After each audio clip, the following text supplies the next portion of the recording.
Bismillah ar-Rahman ar-Rahim. Kul huwallahu wahad. Allahu samad. Lam yalid. Walam yulad. Walam yakul lahu kufuwan ahad. Sadaqallahu al-Azim. My name is Muhammad Asfar Ehsan and I'm founder of Corporate Pakistan Group and Nutshell Conferences Group. Nutshell Communications Private Limited, Nutshell Solutions Private Limited, and Nutshell Conferences. On behalf of Corporate Pakistan Group and Nutshell Conferences Group, I'm grateful to all our virtual participants from Pakistan and from all over the world for today's second edition of Afghanistan Conference. Our today's conference theme is Economic Impact, National Security, and the Geopolitical Backdrop. Last week, same time on Saturday, we hosted the first edition of Afghanistan Conference. And after overwhelming feedback, we decided to host the second edition also on specific issues of economic impact, national security, and also Pakistan's foreign policy in the emerging geopolitical scenario. For the participants, the new participants, our tradition is to introduce the Corporate Pakistan Group. Corporate Pakistan Group is Pakistan's national intelligentsia with over 350 members, including corporate and business leaders, technology experts, energy experts, foreign policy experts, parliamentarians, including ministers and senators, federal secretaries, academia, and movers and shakers of the civil society. There are individuals and officials of Pakistan Army, Navy and Air Force, police officers also part of the Corporate Pakistan Group. And since last 5 years, we are hosting different dialogues, conferences, and events in Karachi, Lahore, Islamabad, and Dubai. But after the lockdown last year, we started the virtual session, and so far we hosted over 45 webinars and conferences on different issues, different conversations, and we initiated this series of Afghanistan, keeping in view the current environment after the Taliban episode in Afghanistan, and also our key objective for these dialogues is to understand better different perspectives from our experts about what is happening globally, and especially after this recent episode, what is the impact, what are the future consequences, and also another objective of our dialogue is to present Pakistan's narrative to the world community. Last week, when we hosted the first edition, there were over 25,000 individuals who attended our conference, including hundreds of foreign nationals for over 30 countries. Unfortunately, some of the media outlets globally are trying to manipulate the Pakistan's narrative. So this is also a medium to portray Pakistan's narrative from our experts, independent experts. And this is an ideal platform, a productive platform, apolitical platform to share the views and different perspectives without any bias. So our first session is all about the economic impact. There are 3 keynote speakers for this session, and all of 3 are my favorites. Dr. Shamshad Akhtar, who is actually the chairperson for Pakistan Stock Exchange. She's also chairperson of Karandas, Pakistan. She served as Pakistan's Federal Minister for Finance and also the Governor, State Bank of Pakistan. Dr. Shamshad Akhtar is here with me. Our second speaker is our respected Sartaj Adeed Sahab. He served as Pakistan's former Federal Minister for Foreign Affairs and Finance and also National Security. Sartaj Sahab, welcome to our program at Afghanistan Conference. Our third speaker is my elder brother and very dear friend, Mr. Harun Sharif. He served as Minister of State and Chairman Pakistan Board of Investment. Currently, he's Senior Advisor of UNDP and also Visiting Fellow of Institute of Development Studies, UK. Our today's moderator is very dear friend, Najma Minhas, Najma Pirzada, Managing Editor of Global Village Space. So after these 3 talks, she will interact with all our speakers for the Q&A. So without any further delay, I want to hand over the proceedings to our respected Dr. Shamshad Akhtar, the first speaker of our inaugural session. Okay. And the format is that 15 minutes talk of each speaker, followed by the interactive session. Over to you, Dr. Shamshad. Assalamu alaikum and Bismillahir Rahmanir Rahim. Mohammad Asfar Saab, thank you for inviting me to join this distinguished group. It was very instrumental listening to all other colleagues last weekend. I must confess that was very much a foreign office speak. I am, of course, a diplomat, but at the same time, I'm an economist. So my narrative is going to be somewhat around that. So first of all, I think it's important for all of us to recognize that Afghanistan's biggest structural challenge has always been its landlockedness and an arid terrain. Its fragility owes, of course, now more and more to security threats, weak institutions, and climate risks. There's a lot of noise in the background. I think somebody has their system not on mute. Okay, now it's better. So, as I was saying, its fragility now owes its basis in growing security threat, weak institutions, and of course, to be followed by climate risks that it will face. Half of its 39 million population is below 15 years, and half of the people suffer from intensive and pervasive poverty.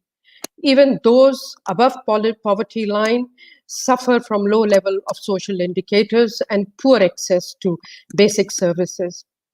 What is more concern to all of us is that the doubling of population by 2050 would mean doubling of the threats posed today unless global efforts are launched to integrate the country through sustainable development and regional cooperation. So that's the frame on the basis of which I will argue my case. So the first message that I'd like to deliver is, how can global community help Afghanistan to become a normal citizen, global citizen, and turn its economic destiny so its export products and services, so it exports products and services rather than exporting terrorism, drugs, and illicit flows. Afghanistan has paid price for 2 consecutive invasions by global powers, the Soviets and the US, as we all know. Operation Enduring Freedom in Afghanistan has become really a problem for this country. Launching wars and sanctions has never offered any durable solution anywhere.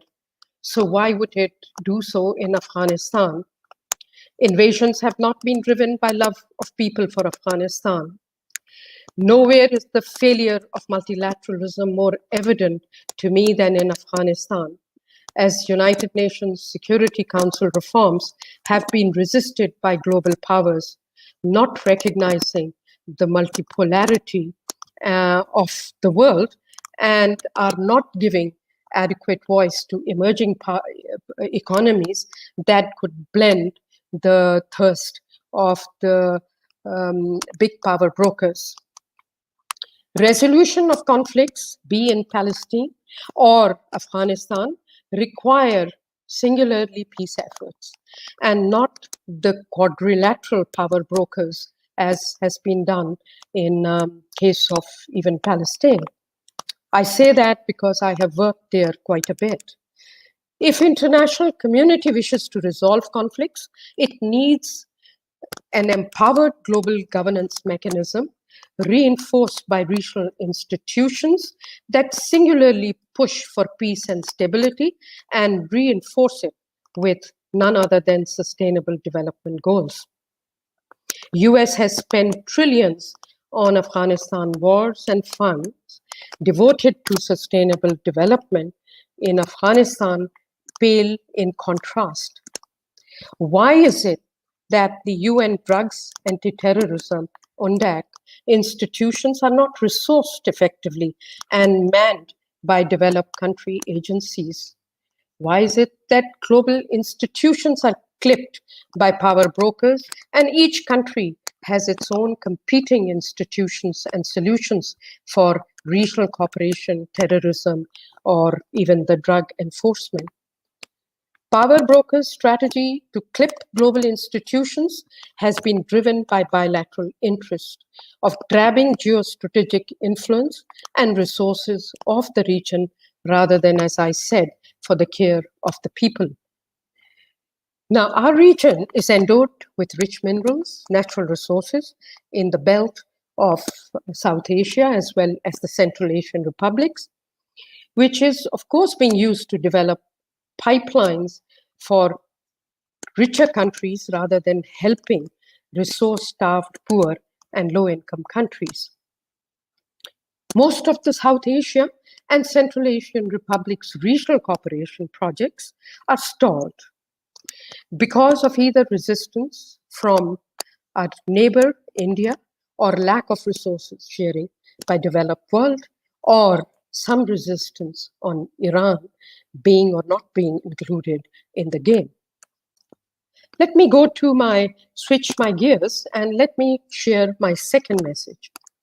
Taliban now have taken over for the first time in 20 years. All the honorable negotiators, international negotiators and forums have not succeeded in, they have spent a lot of money on military solutions or shunting in the planes from east to west rather than investing in the development of preventive or mitigating risk frameworks. Basically, we have not been able to work effectively to develop the preventive and mitigating risk frameworks as well as institutional development over the past decade in Afghanistan, or even develop a framework for smooth transition. My third message is that seizing control of Afghanistan, the Taliban are now moving to form a new government with pledges of inclusivity and reforms. No one has confidence in the state of play today, given their, of course, hardline regime and inexperience. The incoming 20 Leadership Council, composed of men only, or military commanders, with different ethnic, sectarian, and other groups, including, we know, Al-Qaeda and the others, but no one has real policy making or development implementation experience. They are fighters. But to their credit, now they are in power. There are lots of unanswered questions that generate uncertainty and unpredictability. There's no clarity or hope regarding the complexion and competence of the future of Afghanistan government. Acceptability and cost of emerging governance system to the people and international community, to say the least, will be high, at least for some time.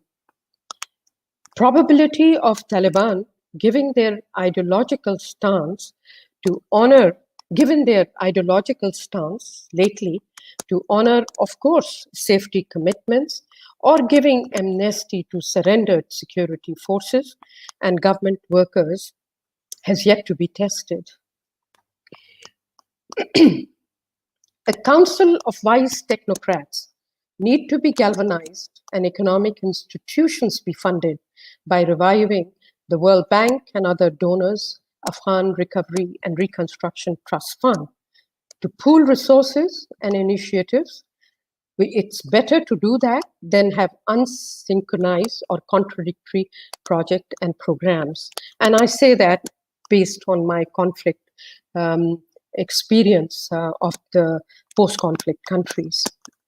My fourth message is that Afghanistan's baseline and economic scenario needs a lot of attention. By taking over without an agreement, without a transitional arrangement, and without establishing upfront a coalition government, Afghanistan has magnified its fragility and exposed its people and nation to new vulnerabilities. In 2021, Afghanistan Fragility Index reached high alert to 102.1, just few points better than Sudan, Central Africa, and Chad, and few others. This index was computed before the Taliban takeover. While Pakistan currently is at alert level at 90.5, before Taliban took over, half of its population already needed assistance, and internal displacement rose by 53% to almost over 500,000.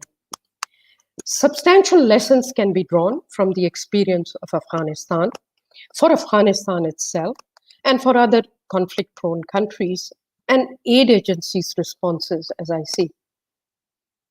Driven by aid flows, Afghanistan managed to grow at an annual average rate of 9.4% during the first phase of 2003 to 2012, propelled by services sector and agriculture performance, as reported by the World Bank. Growth was, of course, not sustainable, and it fell during 2015 to 2020 as aid flows decelerated security risk, and security risk grew, resulting in an extra constitutional power sharing arrangement. But the national unity government led to administrative disruptions and slowed the reforms further, not that they were any substantively sustainable earlier. What is shocking to me when I looked at the numbers, that private credit has barely been at 3% of GDP, as of course land and property rights, high corruption and weak institution, etc., are impeding the ability of private operators to operate. Afghanistan's development expenditure rose to 9% of GDP on the back of 3/4 of the public spending being met by grants reported both by IMF and the World Bank. Given the growing security concerns and political uncertainties, donors in November 2020 pledged only a year's assistance, and the 2021 to 24 package will be 20% lower at $12 billion relative to $15.2 billion for the 2016 to 2020. So we are entering into a crisis knowing that the new inflows are questionable, but of course one has to see what happens now after this event.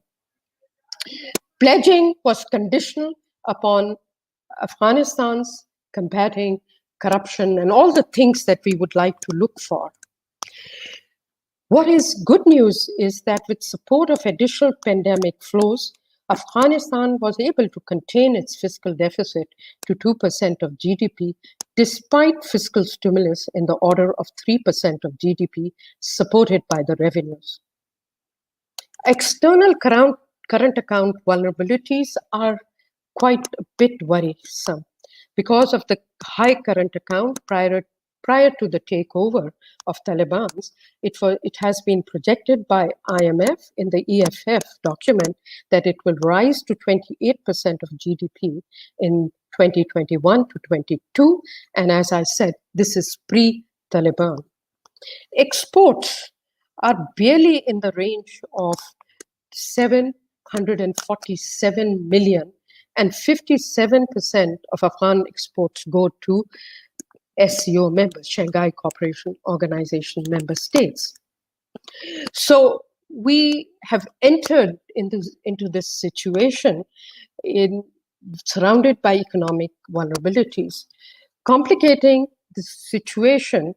As anticipated, having worked in the conflict-prone countries, multilateral assistance is immediately halted when there is a revolution or there is some other act. IMF suspended ECF scheduled payments and transfer of the special drawing rights, which was equivalent to about $440 million. And this would all have boosted further the reserves going forward.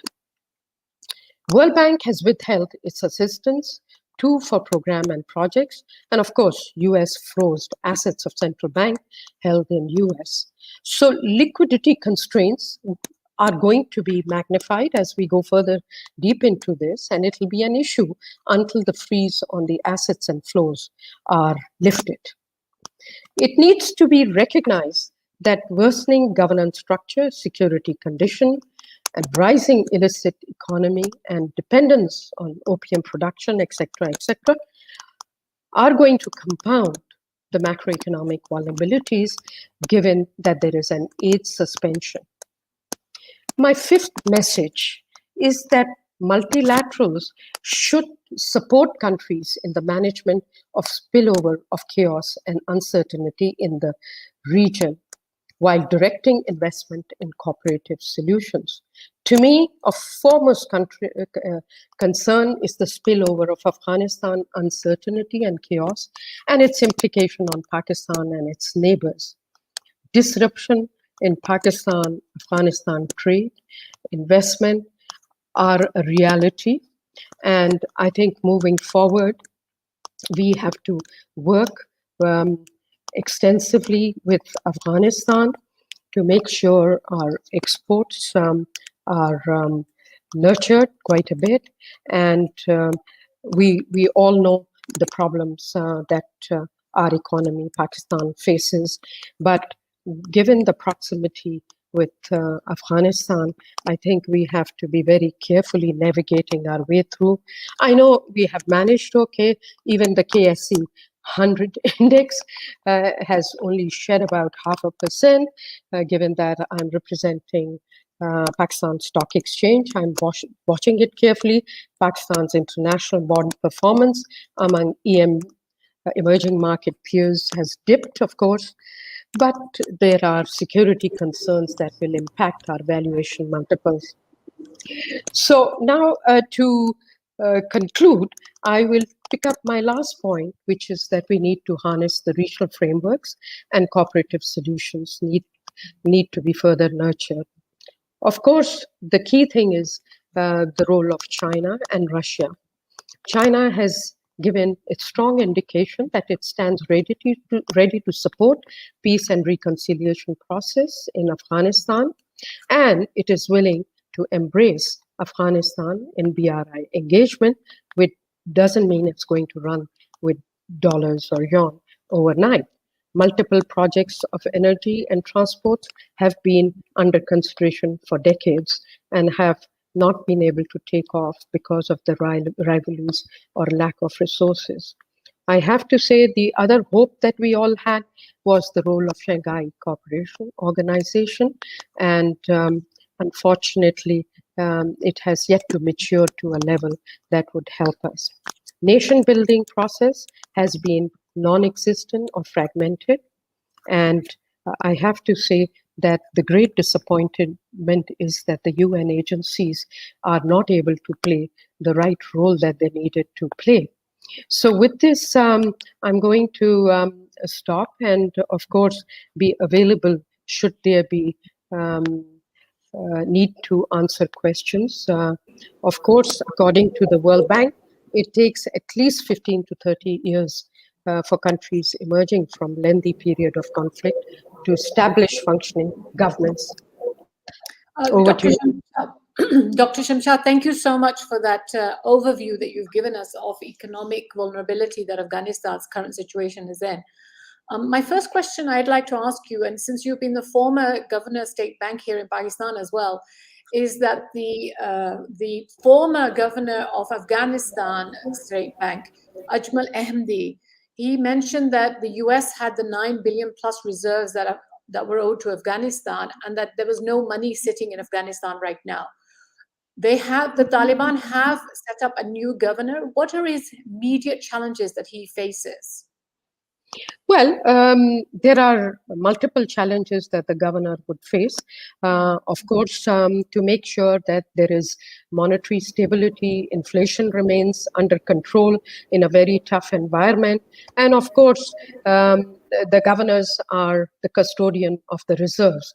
Now, unfortunately, reserves are beyond the governor's current governor or the previous governor's domain, simply because they have been co-opted under the various rules, regulations, and laws.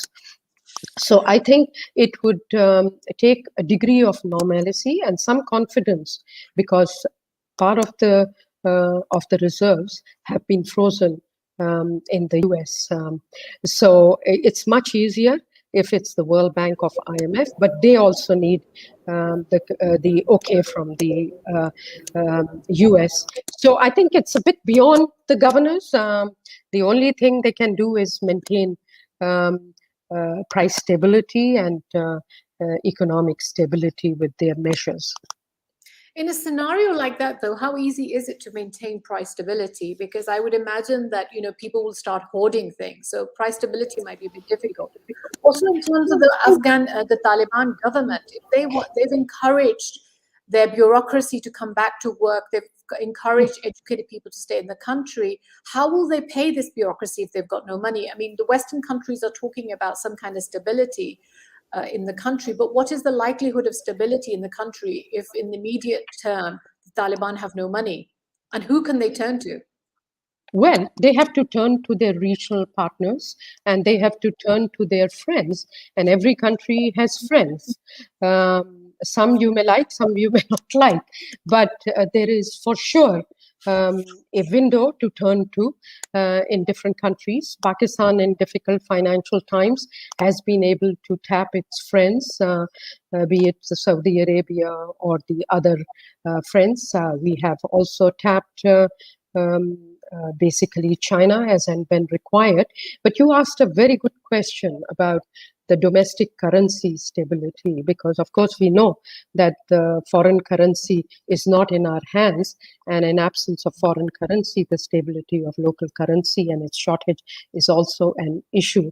The only option that the central banks have is to go for printing money until such time that the country is able to generate resources. But also what is important is, to the extent that there is any productive power left in the industry, that to be able to use it to generate domestic resources, or to conserve any resources we have, or to be able to retail better.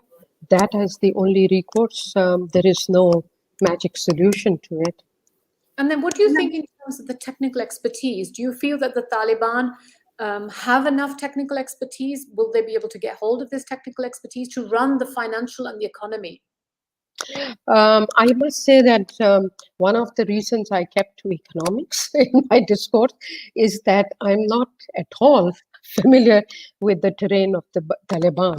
All I know is what we all read in the press, which is of course very negative, and I'd like to think that they have some expertise to have gone and conquered their own country despite all the odds and everything. And I'm sure we will hear from our learned Dr. Sartaj Aziz Saab, who has a better understanding of the local terrain there, having been the former finance minister.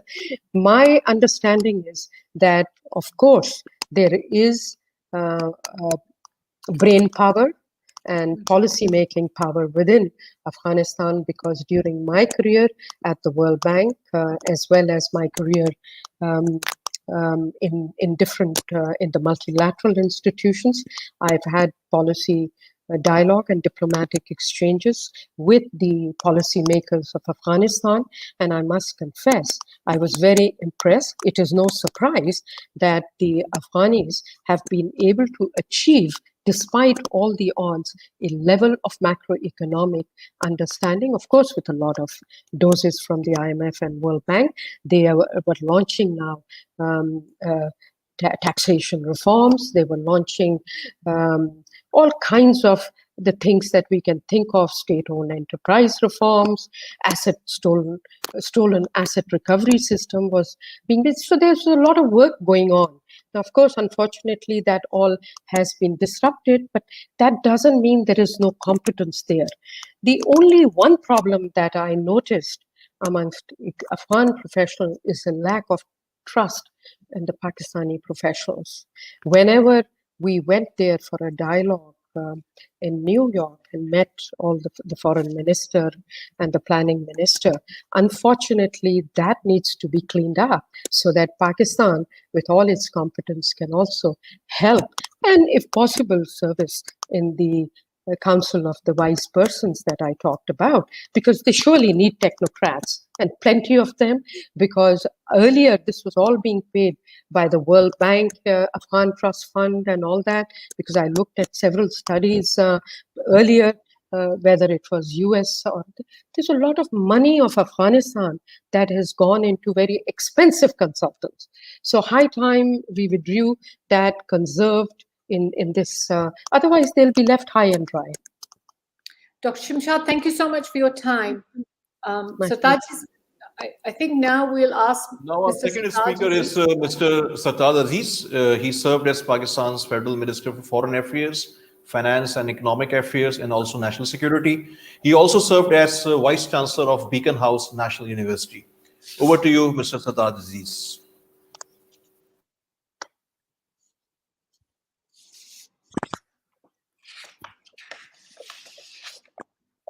Solution of any country, most certainly Afghanistan's, in terms of revival, poverty, development, depends on peace and stability.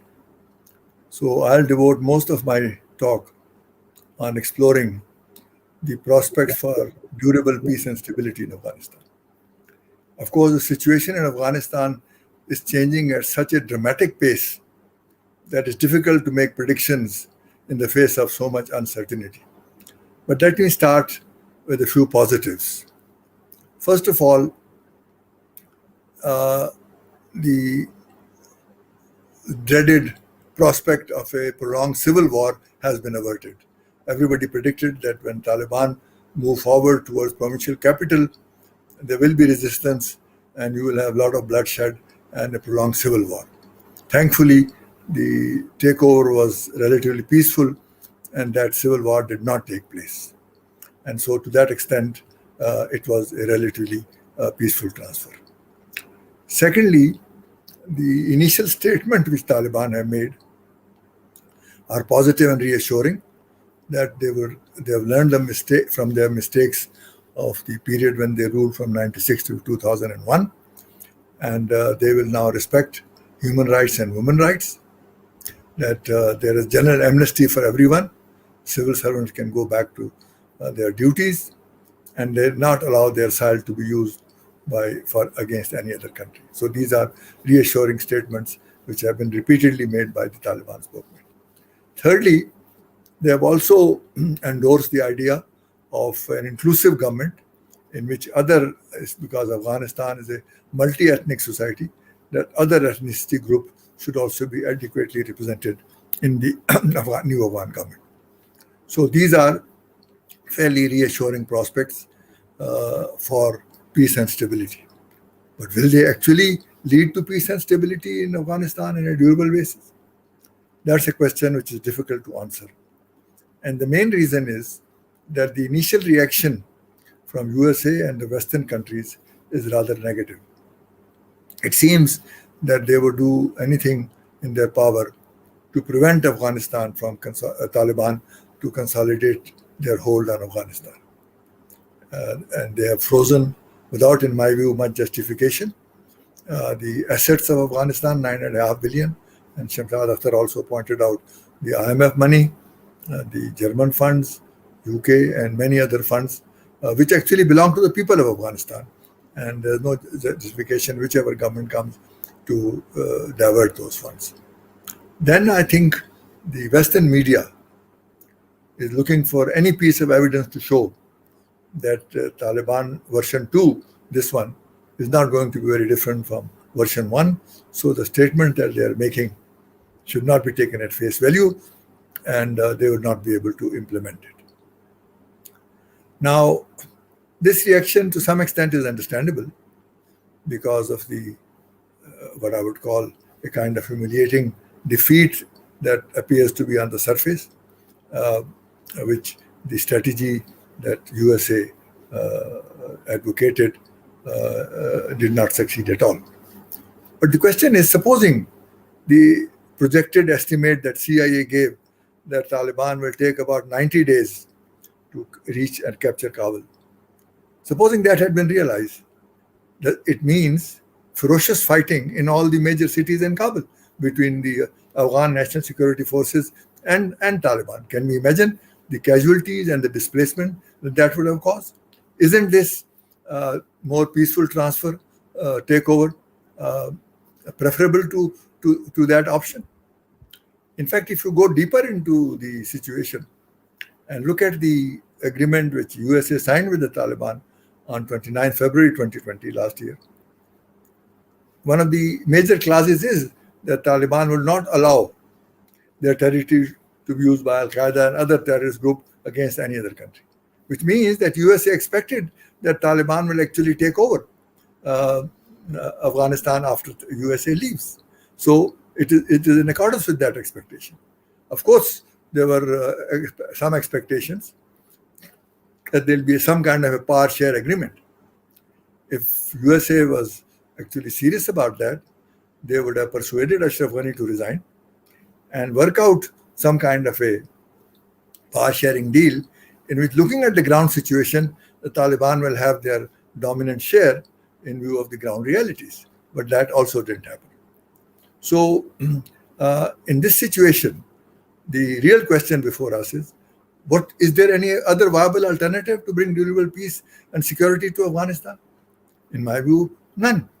Because in 20 years, USA did not succeed in addressing or solving the structural fault lines which the Afghan society has been suffering throughout its history because of the ethnic divide, tribal divide, and to some extent urban-rural divide.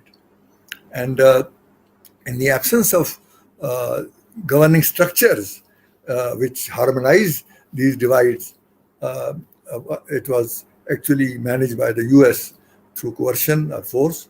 And all the three elections which were held 2009, 14, and 18 were controversial and had to be put together by US intervention somehow. So the institutions which harmonize structural fault lines and divisions have not actually developed. And if such a situation arises, what do you have? You have warlords, you have lashkars, and you have power brokers. So the alternative to the Taliban takeover would have been that chaos which we saw in the early 90s, in which different warlords captured different parts of Afghanistan and started fighting each other. So is that the alternative that we would have suffered? So in this situation, I think the Western countries have to carefully examine that there was no other. It is the alternative that we have. At least one faction had the power through a very superior and, I would say, brilliant military strategy by taking over northern areas first and taking all the other, have been able to capture and prevented those groups, individual groups and warlords from taking different chunks of Afghanistan.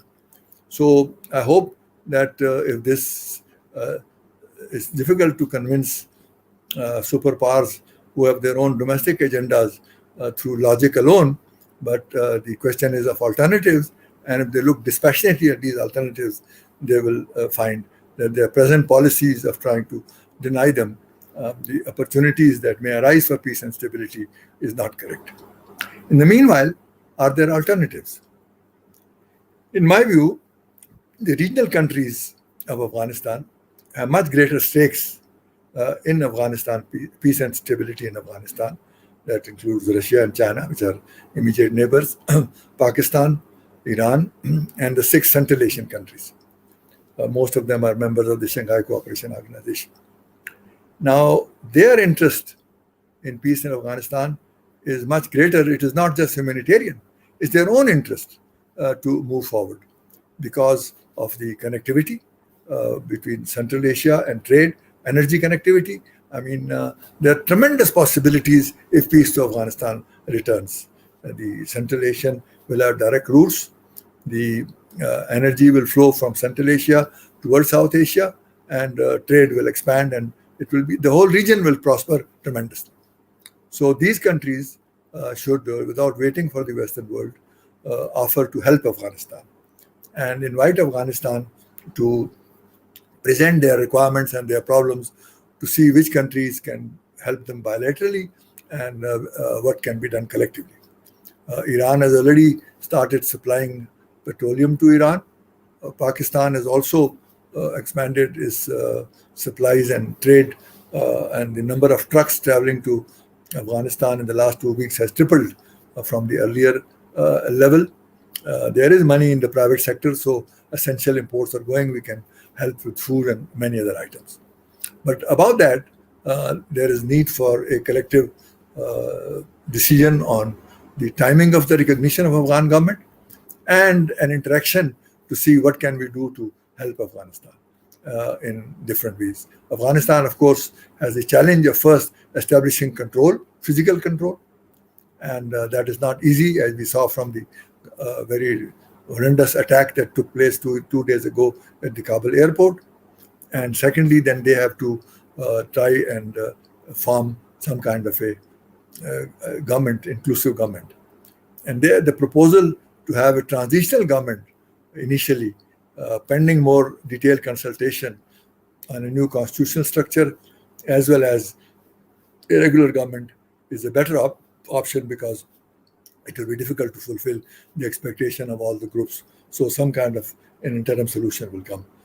And thirdly, they have to make a list of essential requirements of food, medicine, other items for which they urgently need. They're going to have some revenues from the trade that is going on, but they will need additional, and so many of the countries can supply them on credit.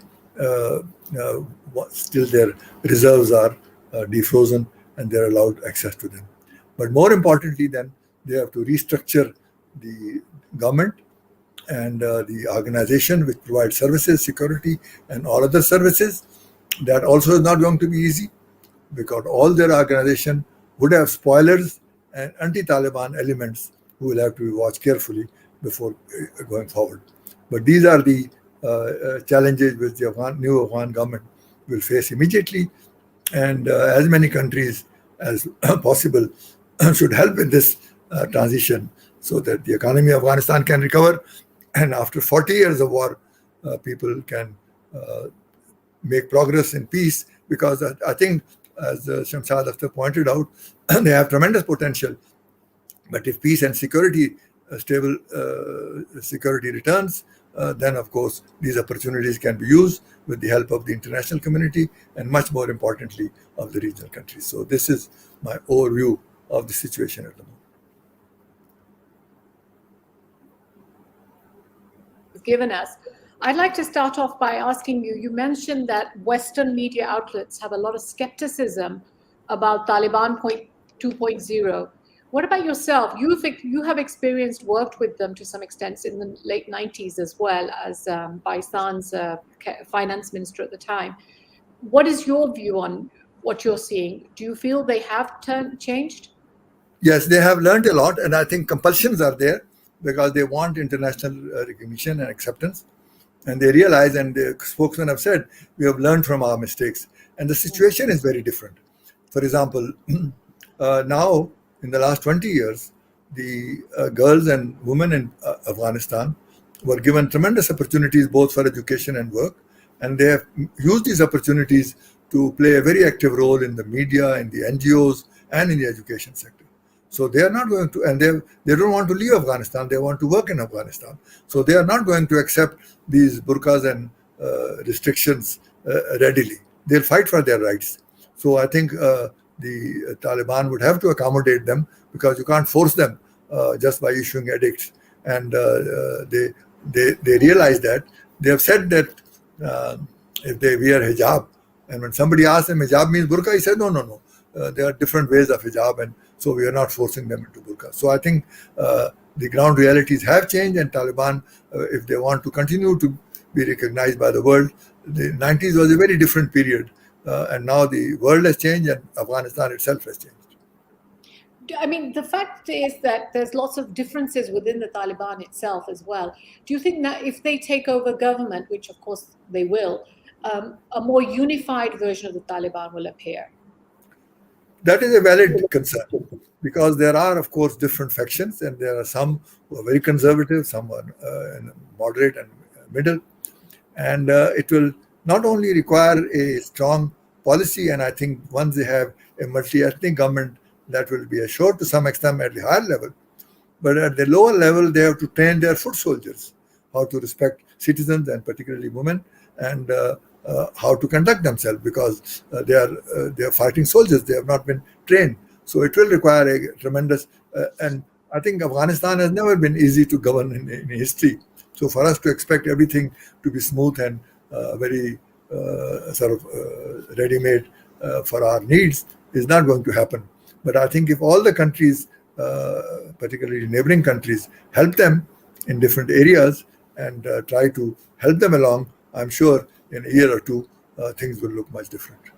And then in terms of Pakistan, we've been talking about a geo-economic strategy as being now our new geopolitical strategy.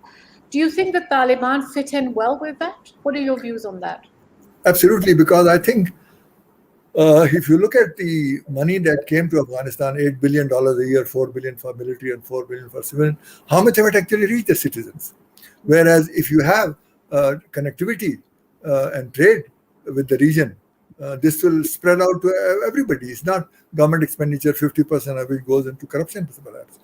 So, in my view, the geo-economic route, which will Afghanistan is the middle, the pivot, as people used to call it, of Asia, because it's in between Central Asia, West Asia, and Central Asia. And if the peace comes there, and it becomes, because all the Central Asian countries will have much better access from Gwadar and Karachi if Afghanistan becomes peaceful than from Odessa in the Black Sea. So this will provide jobs and opportunities, and similarly, energy will become much cheaper, and investment will also happen accordingly. So I think Afghanistan actually needs a geo-economic strategy.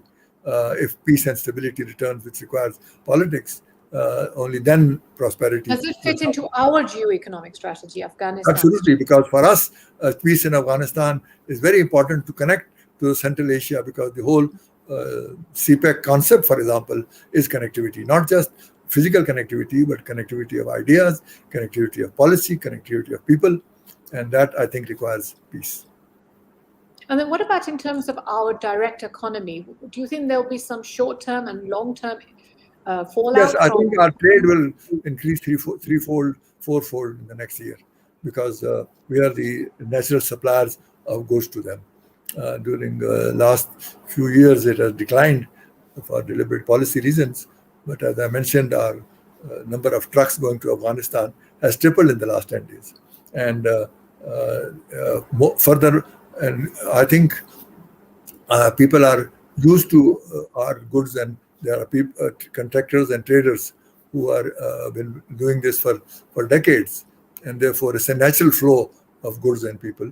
And I think our geo-economic strategy, in fact, depends very much on peace and stability in Afghanistan.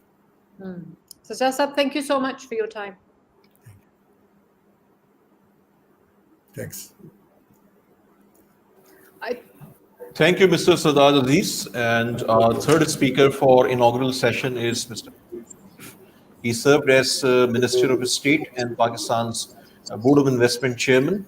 He is also Senior Advisor to UNDP and Visiting Fellow, Institute of Development Studies, UK. I'm expecting a very candid address from Mr. Harun Sharif. Over to you, Mr. Sharif. Bismillah ar-Rahman ar-Rahim. Thank you very much to the Nutshell Group. It's a privilege to be part of such an esteemed panel, and I look forward to a meaningful discussion. A lot has been said. One thing in my introduction, which I will add, that for 6 years, I was the regional advisor for the World Bank for South and Central Asia. So I have closely looked at the connectivity issues actually with my panel members most of the times. So what I would like to say is that, the emerging, this extraordinary transition in the region needs to be looked into. You can't really look at Afghanistan-US withdrawal in isolation. So what has happened in the past 10 years is the expansion of China through Belt and Road Initiative. And then, the further and further strengthening of multiple power centers in Asia, particularly East Asia, and internal problems of the Europeans and the US, and now the currently recently the reform initiatives in the Middle East. If you look at the change, so what I look at is that there's a very clear sign of an emergence of a new economic geography, which is Pakistan, West Central Asia, and Western China. And that has been in the making, and you got to see that as the influence of the US was declining, so this abrupt withdrawal is not really a one-off thing. It has been thought of. And that is where the challenge lies for Pakistan and other countries in the region.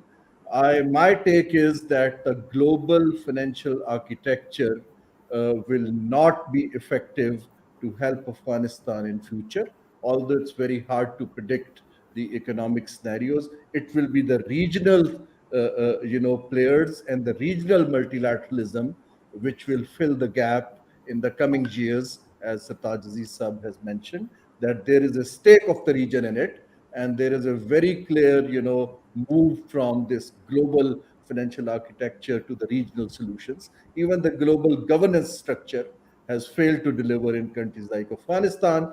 So, and which led to this rather, some said shameful withdrawal, where $2 trillion have been spent, and you really don't see any development in that area. So moving ahead, so with this backdrop, a lot has been said about the Afghanistan economy, so I will not say much. But there are a few things I think we need to keep in mind, that an economy which grew from $4 billion to $20 billion slowed down with the first withdrawal from Bagram, because 75% of the economy actually was financed by external aid flows. Currently, almost 90% of the population is below $2 a day, which is a very poor, population if you look at it. And I will add a couple of things which other speakers did not allude in detail, is that there has been a capital flight from Afghanistan as well. So the country is faced with three major economic challenges. It's not only the deficit or cash flow challenge or the currency fluctuation challenge alone.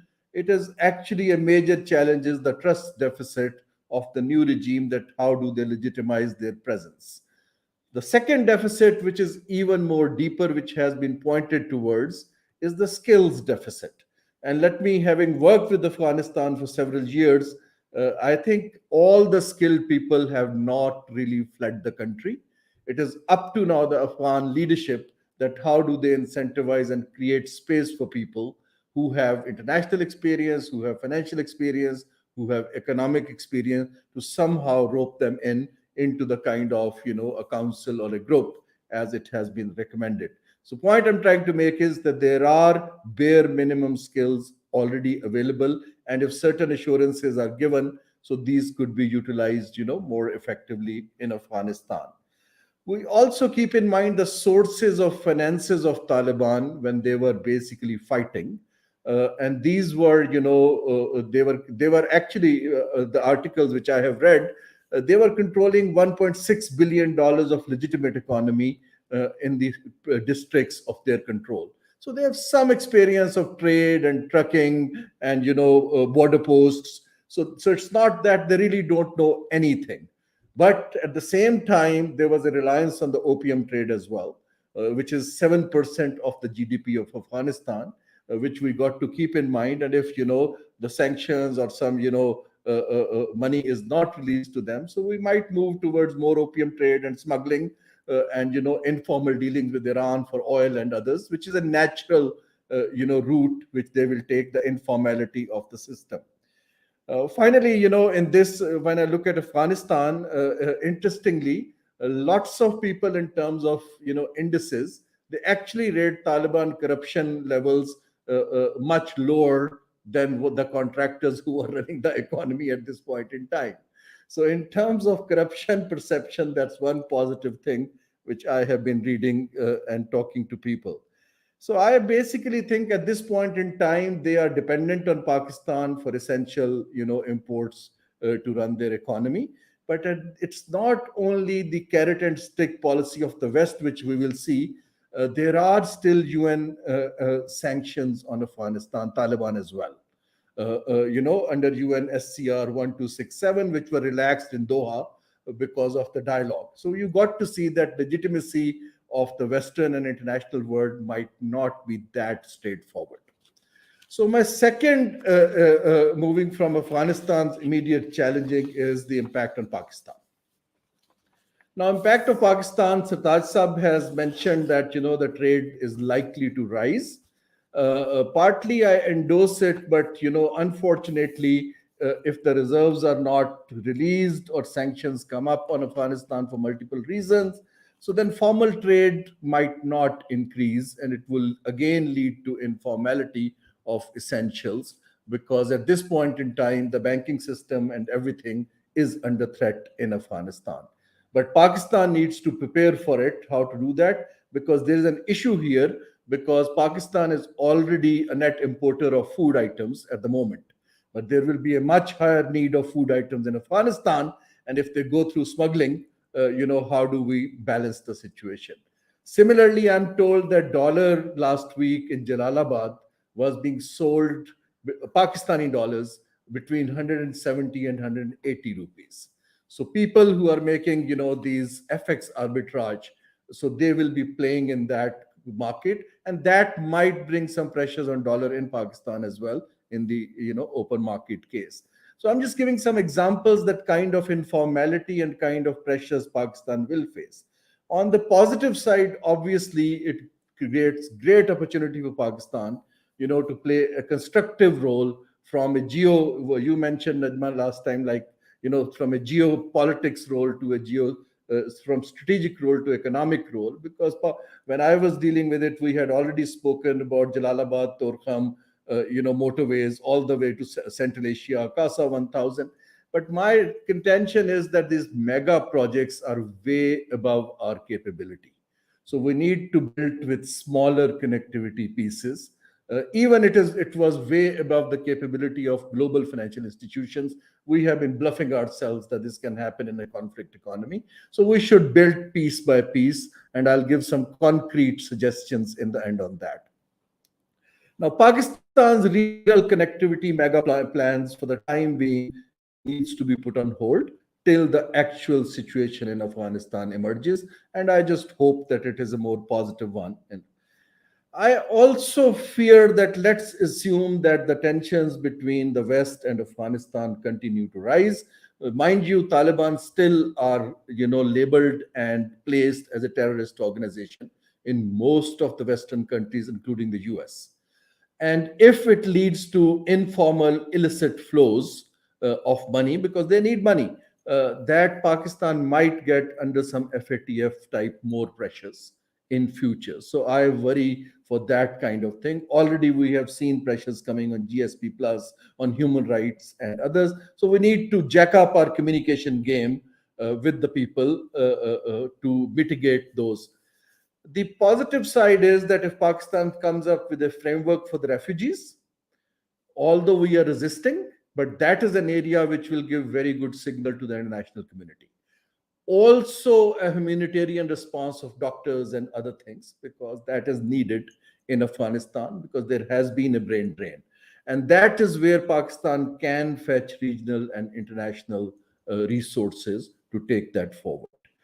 Now, coming from Pakistan, one of the area which I specifically wanted to touch is that how is China looking at it? Since I'm currently leading the China Center in Sussex and also working with China, I think China has so far avoided the high risk political undertakings, but the risk of safeguarding BRI and the regional stability is much higher compared to the political risk. So China is weighing both sides. So the stability of Afghanistan is critical not only for CPEC, but also for China's Go West policy, where they are developing their western side in a big way. And Afghanistan is, with Tajikistan, there are two neighboring points there as well. So I think overall China will jump in, but gradually, not actually filling the whole gap. And there is a $1 trillion minerals opportunity which China is very good at. So you got to see that they are good at locomotives, infrastructure, and mineral development. And that is something, and lithium resources. And, with all this energy crisis, so there is an incentive for China to actually have foothold, but regionally, not necessarily as a bilateral partnership. And that is where Pakistan's role becomes critical. I strongly advise the government that we should have if not a ministry, a dedicated division for this emerging situation in Afghanistan and the region, where we can actually have a platform to have experts, dealing on it, not the traditional bureaucrats. Mind you, when China took this economic diplomacy initiative of BRI, they first established NDRC because they knew the existing structure will not be sufficient to actually handle such a big undertaking. So we need to think out of the box and come up with some institutional, framework to give confidence to regional partners that Pakistan can, play a role. AIIB Bank, Asian Infrastructure Investment Bank, could be one area in planning of infrastructure, at least planning. Give some signals before we recognize them that there is a thinking about planning, that, some reconstruction of Afghanistan is on the cards. That will give hope to the people of Afghanistan how to, take that. So I think China will go gradually, but they will play in the medium term a very leading role if Pakistan basically puts its institutional structure together. My last couple of points. We got to see that what happened was that the overall stability of the region in the Western media and other places and rating agencies at the moment, Pakistan, for instance, Eurobond, it came under pressure in the past couple of weeks after that. We got to see that if Afghanistan, China takes a major position and the Cold War between US and China intensifies, so it will not be easy for Pakistan actually to reach the global capital markets, the traditional markets, because there would be premium or risk premium of this region. So we got to see that, in a very realistic way. I think West is unlikely to come back to support Afghanistan. I have been part of the Doha discussions in private capacity and a special invite twice. I am very clear that the dialogue had changed. So Taj Sahab had indicated that Americans knew that Taliban might take over. My take is that Americans were part and parcel of it. They changed it from a peace dialogue to a withdrawal dialogue. So it was a withdrawal dialogue under which certain understandings were developed for Afghanistan. So I think it's the regional financial architecture which will have to play a much bigger role. And some of the spoilers might like a destabilized Afghanistan to slow down the expansion of economic and political influence of China. So we got to see that how to deal with this multiple, game. And if Pakistan could bring Saudi Arabia on a multilateral table, that would be a major diplomatic victory, because Saudis have traditionally done it bilaterally with the different groups, in the region. So I recommend 4 things. Number one is that Pakistan should jack up the game of setting up some kind of an institutional framework to engage regional partners, and planning process should start. My second is that, the pledges from international and regional partners can come in terms of a refugee framework and humanitarian framework, and that would be the entry point. Whereas the reconstruction side should go to the multilateral regional banks, and they should start working on it. And Pakistan, frankly speaking, Dr. Shamshad has served in Asian Development Bank. Why can't we actually invite a regional bank to have a regional office in Pakistan? Because for the new economic geography which I'm talking. So this is the something, if Pakistan can diplomatically do, that will give signals that we are serious. We don't have money of our own, but we can leverage money in the markets with our expertise. And finally, I think you need to invest in training and skills development for Afghanistan and also our people dealing with Afghanistan, because the skill deficit is something which is very, very high. So if we want to play a constructive economic, diplomacy role, these are few things which will actually give us some leadership role. Otherwise, we will just keep running around, become a talk shop, and at the end of the day, some other forces might end up filling the gaps. So with that, thank you very much for your time. And again, it's a pleasure to be part of such an esteemed panel. So these were my some candid views and as far as asked for. Thank you very much. Thank you, Haroon, and you gave all to us in a nutshell, I should say. The candid views were given to us in a nutshell. So I was saving all my questions on the region for you, Haroon, given your 6-7 years of experience in the World Bank on working on regional projects. And I'm going to start off with, although you mentioned that our capability to do mega projects, we don't have that capability, so it's limited. But a lot of work and a lot of thought went into CASA and TAPI. So where do we stand? Is there any opportunities for us to start working on those? I think that's what I said. You need to build these things pieces by pieces. Currently, for instance, CASA is delayed so much because there would be no international, contractors going to Afghanistan, and Pakistan's energy structure has now transformed because of China's interventions and others. So timing is name of the game. So what I would recommend is for CASA and other things, connectivity to Central Asia is a little medium-term goal. But what we could do is that we could work on small hydro projects, in the borders of Pakistan and Afghanistan, and give confidence to people that you can deliver something. These mega pipe dreams, I would call it, they look very good and fancy, a multi-billion-dollar investments, and multilaterals get their expensive consultants and other people in the game. But I really don't think we are ready for it, neither politically nor economically. My humble projects you were referring to that we should work on. I mentioned 3-4. Number one is that on energy side, this Kabul and Kunar River, it has the run of the river dams potential. We can actually give the Rashakai economic zone some space for adding value to Afghan transit trade and link them with Central Asia. So then we have the Gwadar linkages. If we could you need to give signals to the global world and Afghanistan that certain smaller interventions are doable. I don't think these bigger things, which look politicians like it because it is announceable, it looks nice on media. I really don't think Pakistan has the capability. We are struggling to manage our own country. How could actually we play a regional role at a mega level? And multilaterals, regional multilaterals also will take time. So smaller regional connectivity pieces like a joint transport company between Pakistan, Afghanistan, Central Asia, or China.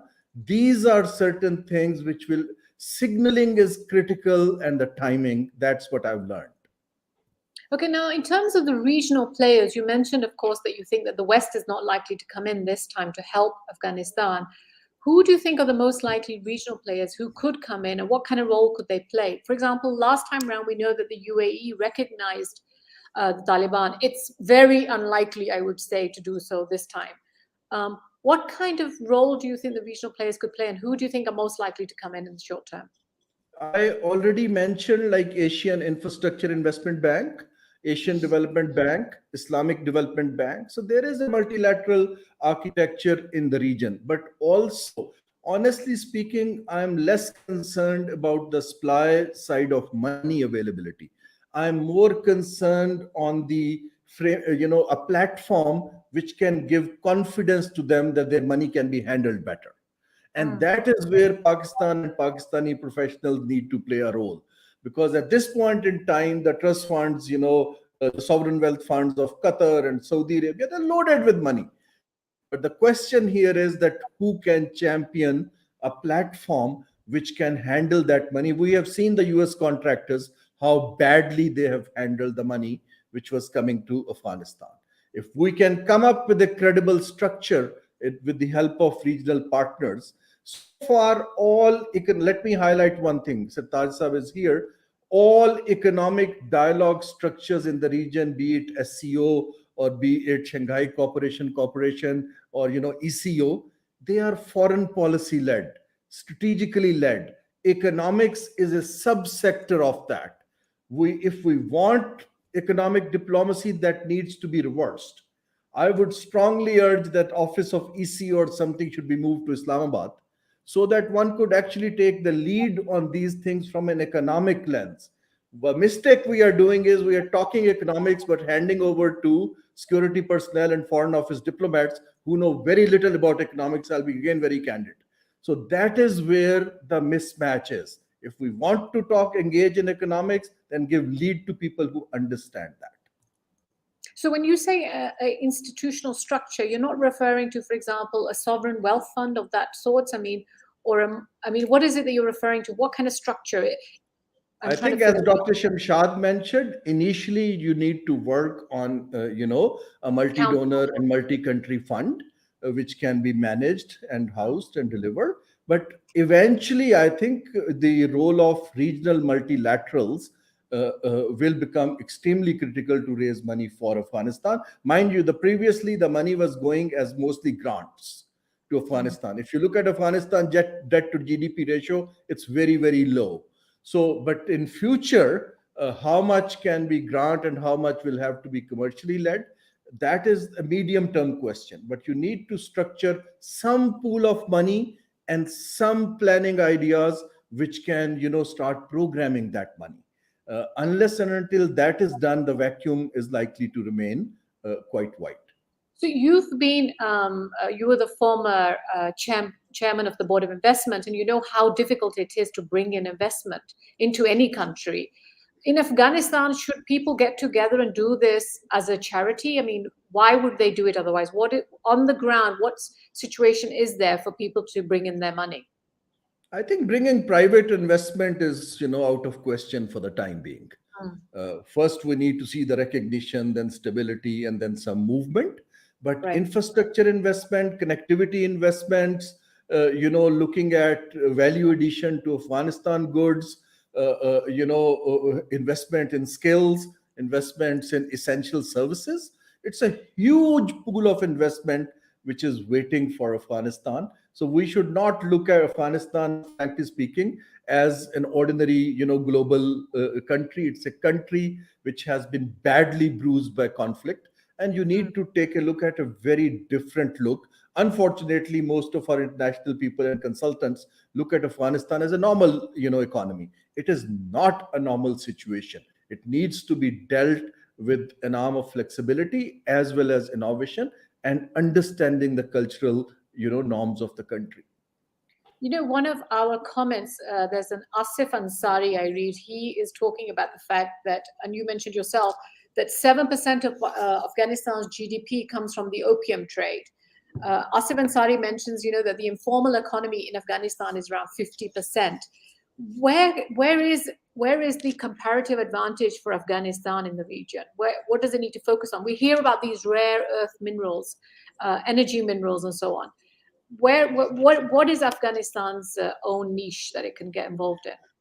Najma, currently, according to the UN, the informal economy size is around $6.6 billion. Okay. So whatever it can be, if it's a 20 billion GDP, so it's already 40% or something. Okay. My take here is that if you are looking at Afghanistan's comparative advantage, currently over 50% of workforce makes its livelihood in the agriculture, very low productivity agriculture. Okay. Right. Now, if Afghanistan needs to actually leverage its endowments, I only see two endowments. One is, as heart of Asia, opening up secure space for connectivity and actually, giving safer passage. That will take time, and let's hope that time comes. And second is, which I mentioned, these mineral resources, which it is rich in, but somebody has to come up with an investment infrastructure architecture to use it. Sartaj Sahib, when he was foreign minister, we several times discussed, a locomotive line along with Torkham, because at the end of the day, that is where the minerals will be extracted. They are not done on road network. So that is the two competitive advantages of Afghanistan in the medium to long term, which I see, which the region should very clearly leverage on. So Tasa, Haroon mentioned the fact that Pakistan by itself cannot help Afghanistan. It doesn't have those kind of resources. But many people I've been speaking to say that, Afghanistan, to run Afghanistan right now, the Taliban government only needs around $4 to $6 billion in the very short term. Are these kind of resources that it's worth for Pakistan to drum up and give them to Afghanistan, especially in light of the geo-economic situation we were talking about earlier, as a strategy? I think you need to take him off mute. Yeah. Mute. Take off mute. Okay, Can you hear me now? Yes, we can hear you now. Okay. You see, the economic needs of Afghanistan during the US occupation were bloated by military expenditure, which will not be there. And the 4 billion actually, which came for economic assistance, you can cut down to 1.5 to 2 billion. The real needs were actually that much, because the rest went to contractors and corruption and so on and so forth. Now, Afghanistan will get some revenues, as mentioned earlier, 750 million. But the generally, as far as food, medicines, and essential supplies are concerned, Pakistan can certainly help there, because private sector has money. Government may not have money, but private sector has money. So by facilitating trade and ensuring that they are uninterrupted and smooth flow of goods and facilitation, the markets will be supplied. Then they will need money for certain essential services, health services or education services. There again, we can create what I call a technical assistance fund for Afghanistan. We already have one scholarship fund in the Higher Education Commission, giving 3,000 scholarship a year. We can create further funds for the health sector and for skill training and a couple of other things which are critical. But thirdly, we can leverage fund for them. And there, the Asian Infrastructure Bank, the Silk Bank, and the BRICS Bank, these are all institutions where alternative access can be provided for infrastructure development. So in terms of project preparation, in terms of facilitation negotiations, and building the capacity of the Afghan Planning Ministry and other organizations to leverage these projects, Pakistan can certainly help. So I think, as pointed out, if we create two mechanisms, one, a bilateral mechanism, what Pakistan can do with Afghanistan, and one, a regional mechanism in which we cooperate with Central Asian countries, China, Russia, and Iran, to see what we can all do collectively. That will involve many political questions, the timing of the recognition, and the overall what we can do. And that multilateral forum, regional forum, could then create other funds which are bigger. And China, of course, can play a major role in that. And so I think it's a dynamic process once we start and plan for the next 6 months. In the meanwhile, other opportunities will happen, and we can then strengthen them further. I mean, Dr. Shamshad, you also refer to the very important role that China and Russia could play in this whole thing. What kind of role are you expecting from them? Because Haroon is saying that China's kind of ambivalent. It doesn't want to get in too deep, too fast. What immediate role do you think China should get involved in if it wants to keep a good relationship, given the long-term objectives it may have in the region? And you need to take your mic. You need to put your mic on mute.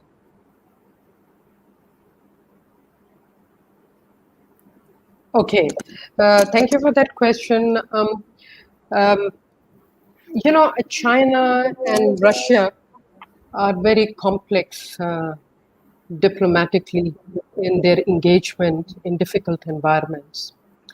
What I believe is a game changing now for China's involvement in Afghanistan are 2-3 broad elements. One is China needs assurance that Afghanistan, given all the sectarian splinter groups that it has, and particularly also Taliban, can give an assurance to China in certain belts that they will not launch any movements that would destabilize certain delicate regions of China. So China's interest in Afghanistan would partly be driven by that subtle behind the scene negotiations, as I see. The second is China is very conscious of the fact that China has a number of Belt and Road Initiative projects throughout this corridor. Both Pakistan is the largest, but remember, BRI was conceptualized and launched in Kazakhstan, and it is also playing an important role in several neighboring countries, some that are land linked with Tajikistan, some that are not. So it wants to make sure that those Belt and Road Initiative projects, first of all, are being implemented peacefully and not being attacked by insurgents, whoever they may be. And we know it could be from another part, it could be from South Asia or from Central Asia. So it has an interest to protect that. Third, it is very important that it tries to look at this whole question of peaceful transition and promotion of peace in Afghanistan in what would be called the Chinese way of doing things, not the United States or other country or even Russia's. The fourth element, which is a very difficult one, is the power game in the Shanghai Cooperation Organization between China and Russia, which makes the SEO a very difficult platform. But having stated that, because Russia wants to promote Euro-Asia, while China's interest is, of course, in its own Belt and Road Initiative. Now, SEO was launched as a security platform, and Russia developed its own security platform too, with a group of other countries, and it is pushing for Euro-Asian integration. So there are multiple things that are going on which are diffusing the impact of the SEO. Having said that, what is good is that in SEO's membership actually got expanded, and Pakistan and India were included from an observer status. But now we need to push for Afghanistan to get a full member state membership, and there are all indications that if things can be negotiated properly, Russia and China would push for Afghanistan in this membership. Now, one last thing, SEO is a very important platform. I have been going to it. I was United Nations Economic and Social Commission, and I had a membership for the SEO. It has played a very instrumental role in connectivity, because UNSCAP, as Sataj Aziz Saab knows very well, because he has visited there in his capacity as foreign minister, but also he knows that has played an instrumental role in harnessing regional connectivity, and all the transport network of Asia owes owes to the UNSCAP work. Now, the issue that is facing both China as well as Russia and other neighboring, that while there are connectivity projects that are coming to connect Afghanistan, but there are missing links within Afghanistan to connect with these regional projects. So my last point, which you have been deliberating with Harun, is that actually ADB plays a phenomenal role in some of this landscape. I used to work there for 15 years, and ADB has this initiative called CARIC, which has not been very recognized, but it has devoted almost $45 billion to the Central Asian Republic economies. Now, what it's doing is it's trying to help in filling in these missing links, like the UN SCAP is pushing for these missing links. And we had promoted a very harmonized standard legal and regulatory framework for the transport connectivity. And we were, while I was there, laying foundation for energy transition. So all that work that is done by the United Nations has been pretty advanced, and SEO has integrated the UN Regional Commission and embraced it very well. Dr. Shamshad, thank you for that. You know, it's really interesting, as you pointed out, that the SEO has played such an important role in connectivity. And I was thinking to myself, really? I always thought of the SEO as such a useless acronym. And I realized it's because we're all so obsessed with West. So anything that has Western countries like Quad or EU, we hear so much about it. And SEO, we don't think so much. So it's really interesting that you pointed that out. Last question to you, Haroon, and it comes from the connectivity part.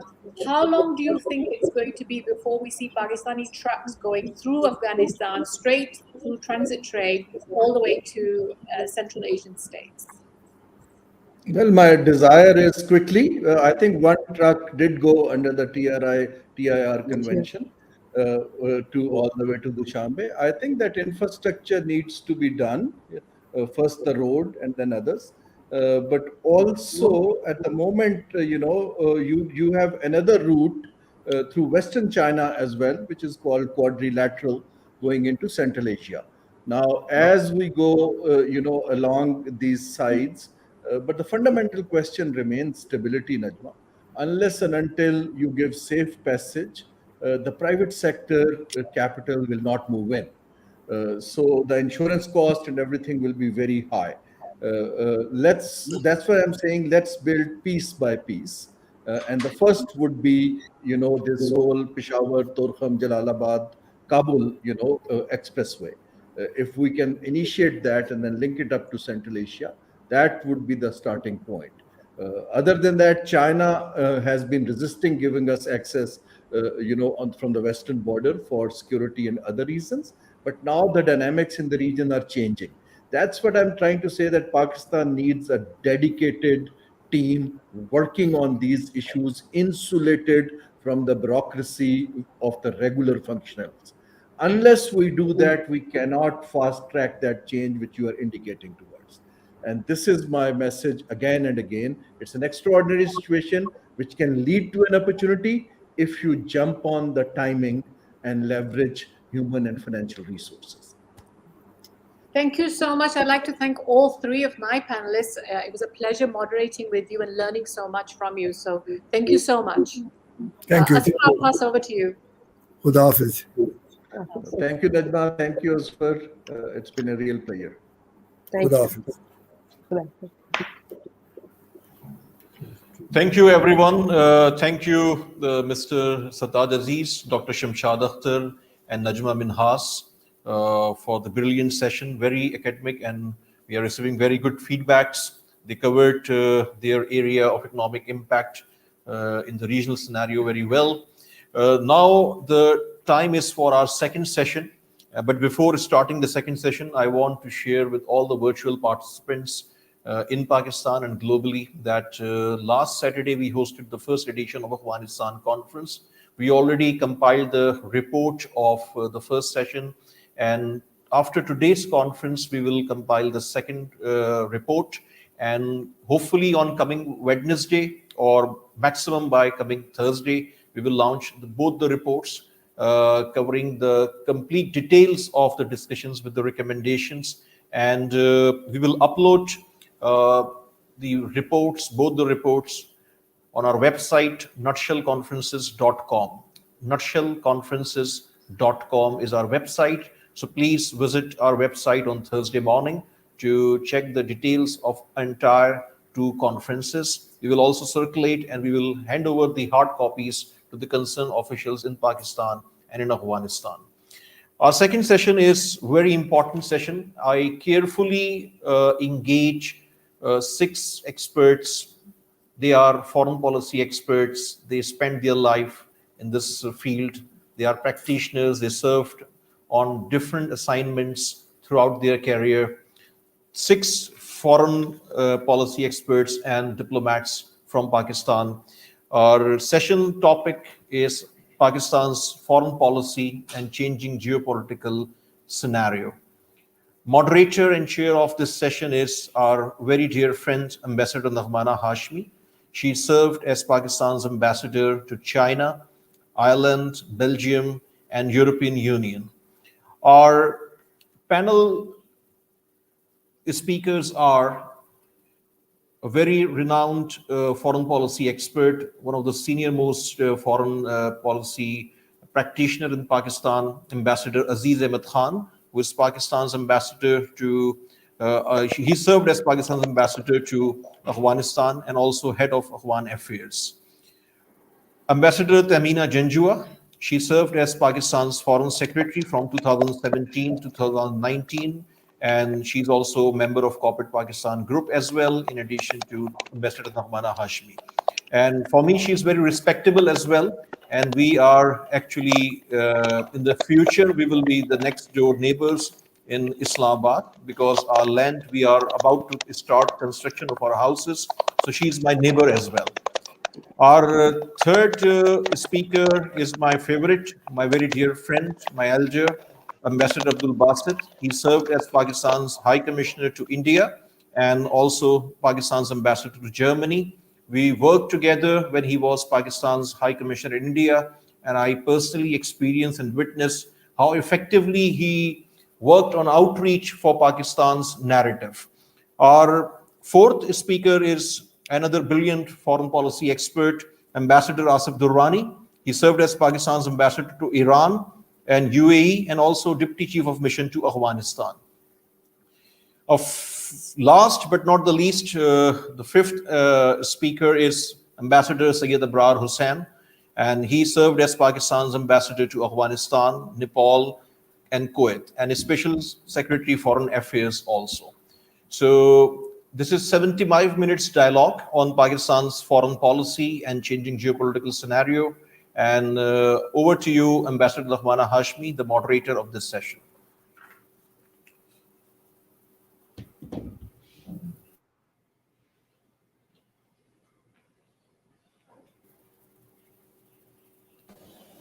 Thank you very much, Hassan, and thank you very much to Nutshell and Corporate Pakistan Group for organizing these series of conferences on Afghanistan, because it is absolutely required and needed that we discuss the situation in Afghanistan very carefully, and we weigh our options, policy options in Afghanistan very carefully also.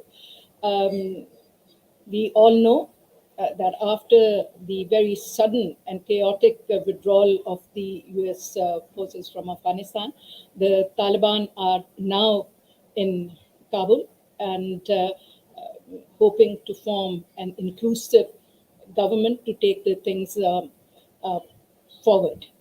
A lot of people are saying that these are the new Taliban. These are not the Taliban of the 1990s. But I would like to add that neither is the world of 1990. The geostrategic and geopolitical and also the geoeconomic environment of the world, and particularly of our region, is in a flux. We have seen lately that USA, after a very long and a very costly war in Afghanistan, has failed.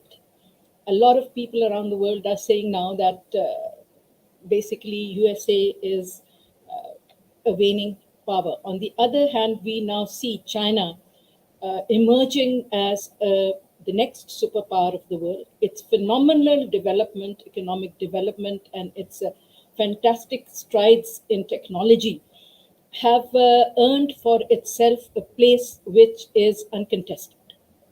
And it has now become a big challenger for the US, but the foreign policy tools that are being used by the USA and by China are very different. And particularly because we are in South Asia, for us it is very important because we are neighbors to India and also to China and also to Afghanistan, a region which is of deep interest both for the United States and for China, and particularly caught at this time in the US strategy of trying to encircle and contain China. We need to watch our foreign policy very, very carefully. A lot of people are saying that the current situation in Afghanistan has left both a political and a security gap. Yes, it is a vacuum that will hopefully eventually be filled, but there is a misperception or a wrong assumption that is going around that China may fill the security and the political gap. I really don't think that China's policy allows it to interfere in other people's internal affairs or to put its soldiers and armies on ground in other countries. But to discuss all this and to discuss the role that China will play and how Pakistan can coordinate its policy with China and other neighboring countries to see that Afghan peace and security returns to Afghanistan, and that we can engage with Afghanistan and also with the region to ensure the socio-economic development of the whole area. So to discuss these, we today have a very good panel of very eminent diplomats. So let me first and foremost invite our senior colleague, Ambassador Aziz Khan, who was the ambassador in Afghanistan, if I'm not wrong, at the time of the first Taliban regime. So I would like him to start and set the tone for this discussion. So over to you, Ambassador Aziz Khan.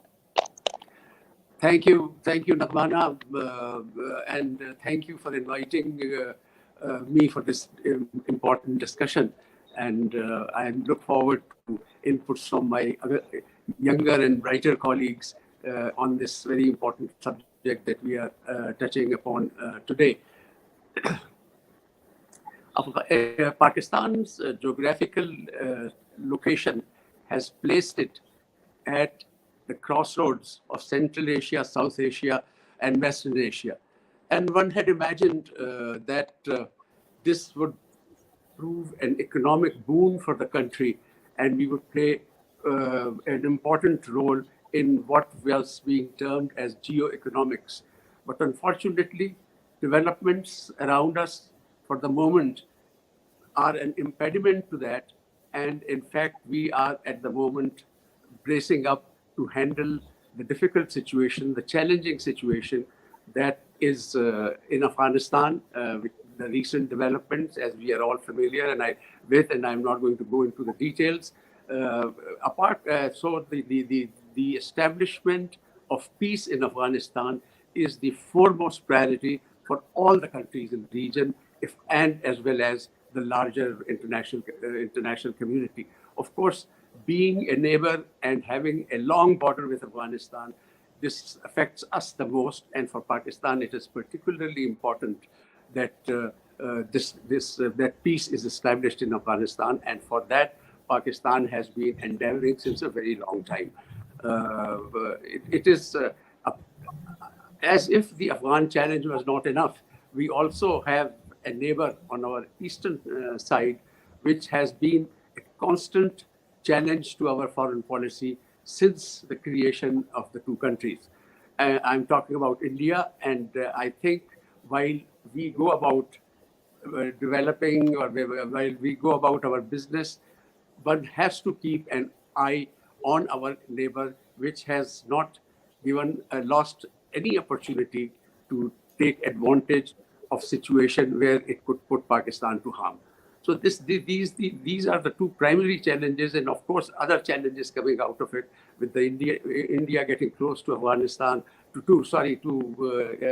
United States creates another challenge in our relationship with United States, which we have had since the inception of the country, and by and large, a good relationship, a mutually beneficial relationship. But at the moment, I think the most important that we should discuss, and since the time is very limited, is the situation in Afghanistan today.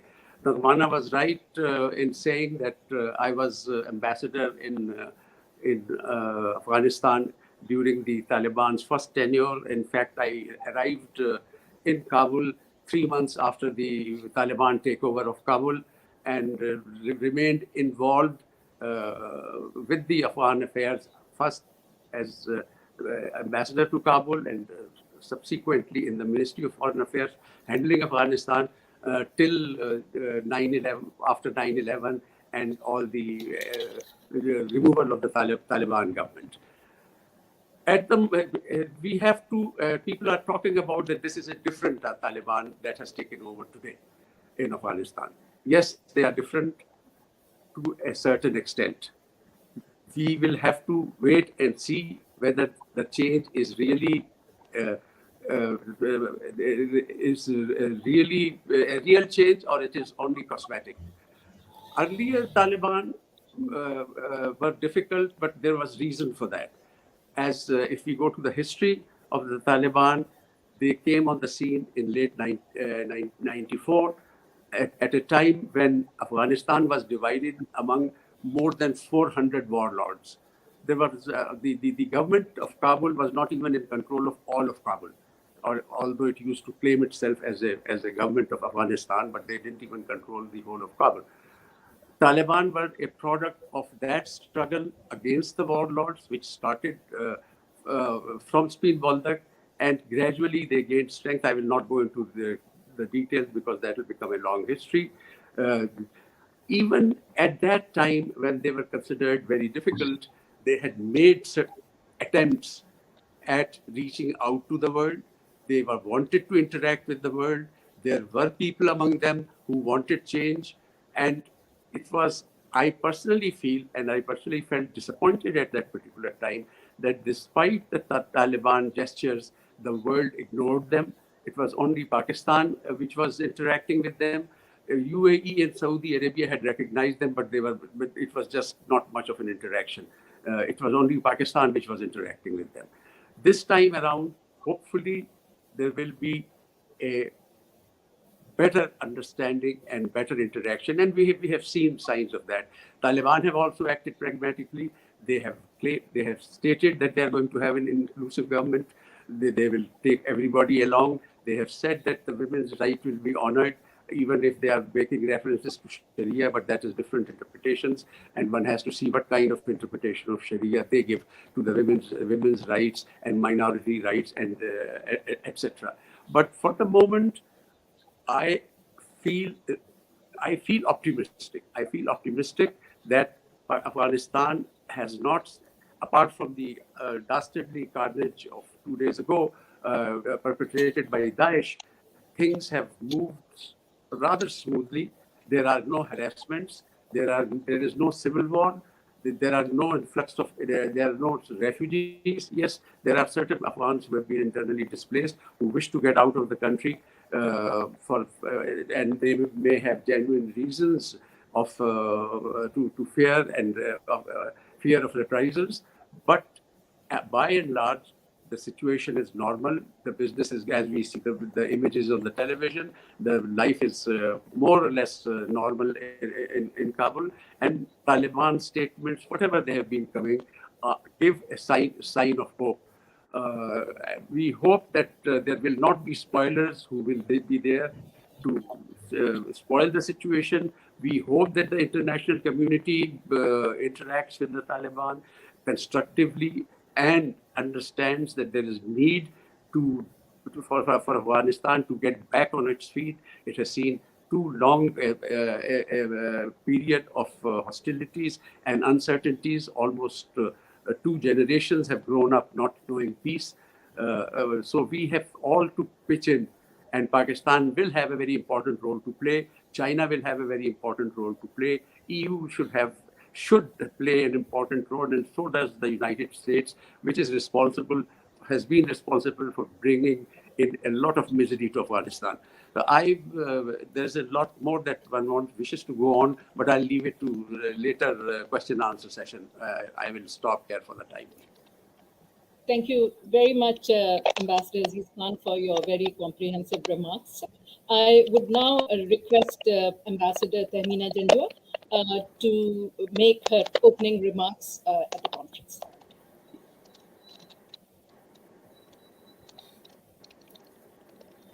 Mute. We can't hear you. Unmute. We cannot hear you. Can you hear me now? Now I can hear you, yes. Okay, sorry. I said thank you very much, Nagmana. Thank you, Asfar, and thank you, Nutshell, for this opportunity to have an important discussion on Afghanistan, because Afghanistan is something that we are now sort of eating, breathing, everything. I will try to focus my comments on the impact on Pakistan and the policy and practical measures that need to be taken in my understanding of the situation in Afghanistan as far as Pakistan is concerned. So to begin with, our strategic objective should remain a peaceful, stable Afghanistan, which can then proceed on an economic trajectory which is good for us and for the region. This is simpler said than done because of an increasingly adversarial geopolitical environment. I wish I could be as positive as Ambassador Aziz Khan is. There are positives there, but one must also take into account the difficulties that we will face in the near future as well. There's a very strong effort underway by India and members of the former Ghani regime to spin the narrative that there has been, quote unquote, an invasion of Afghanistan by the Taliban and a return of, quote unquote, terrorism to the region. This theme was projected by the representative of the former Kabul regime in the UN Security Council debate on Afghanistan, and is a precursor of what is being written and is expected to be written also in the media and spoken of. For now, the Taliban have done well in their relatively peaceful takeover of Afghanistan. The Taliban have demonstrated maturity and sophistication in the conduct of their policy. The two attacks, unfortunate, and we strongly condemn them, at people standing at the Kabul airport, killing 170 Afghans or so, and 13 US soldiers, is only a demonstration of what could come to Afghanistan. This increases the pressure on the Taliban to speed up the setting up of an inclusive, broad-based government in Afghanistan. I would therefore recommend, one, we should keep our strategic objective clear, i.e. a peaceful, stable Afghanistan which facilitates our economic and security goals and of course is helpful for the people of Afghanistan. All actions should be aimed at achieving this goal, and there is no need, and I would underscore the fact, there is no need for grandstanding on the part of anyone inside Pakistan or elsewhere. Secondly, we should be cautious, keep monitoring the fast evolving situation and not a situation. Thirdly, as important as the substance of our policy, the manner in which it is articulated and conveyed, especially to the Afghans, is critical. Hence, we should avoid making too many public statements on the Afghan situation. The statements should be limited to the Ministry of Foreign Affairs, because it's the Ministry of Foreign Affairs and the foreign policy makers who understand the nuances of the policy and the impact it can have internationally and to the Afghans. Fourthly, our policy should be modulated in consultation with China, Russia, Iran, and the Central Asian republics. The foreign minister's visits to the Central Asian republics and Iran and his earlier conversation with Foreign Minister State Councillor Wang Yi have been useful in this regard. A decision on recognition, fifthly, should be taken in consultation with regional partners. We should not do it alone, nor be seen to be too keen about it. In any case, discussion on recognition in public is premature until the Afghan talks lead to a conclusion. Sixthly, there is an immense anger in the United States about the so-called abandonment of Afghanistan.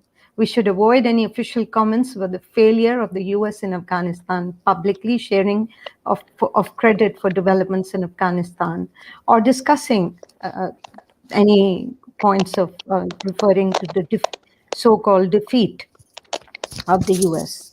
This is not required, is not even completely true, and therefore we should avoid it. There is no need to get in the middle of US internal politics, especially when the US administration is being attacked from all sides within the country. We should refrain from any pronouncements on the Afghan situation which instigate anti-US sentiments in Pakistan.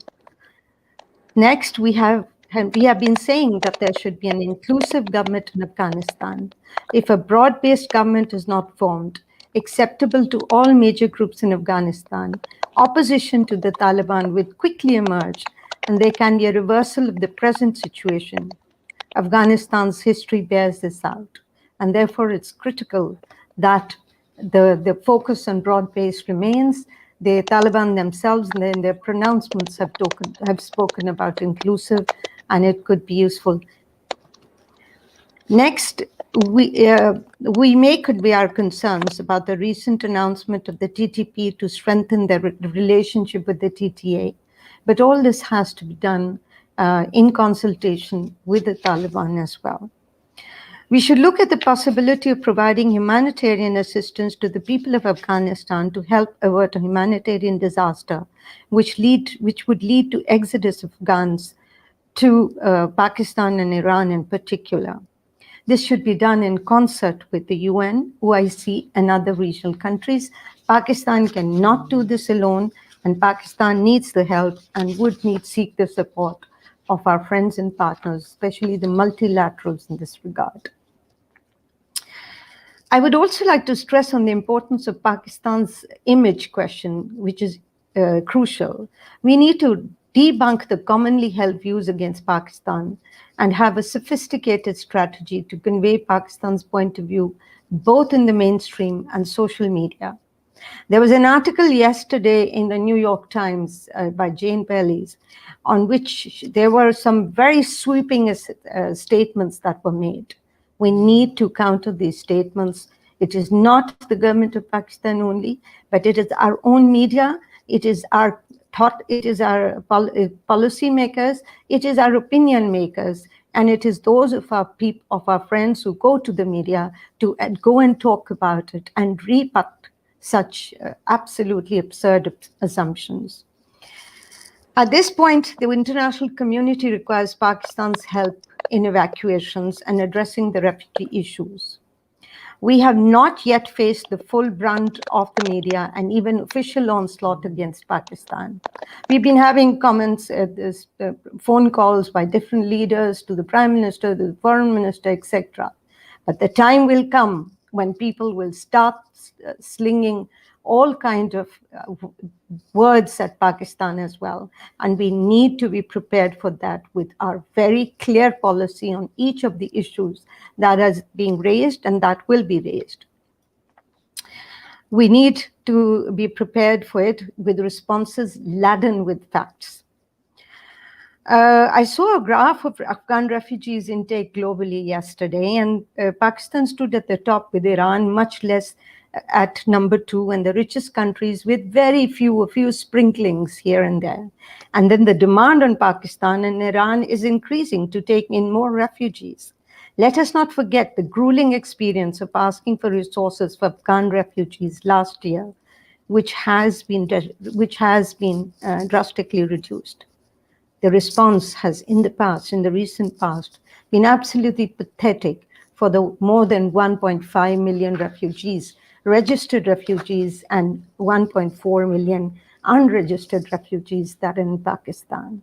We have to understand, and as far as refugee flows are concerned, I was watching a program yesterday in which there was a flow of refugees standing at the borders of Pakistan, ready to enter Pakistan. Who is going to take care of this? Who will ensure that terrorist elements do not join these refugees to enter into Pakistan and create trouble?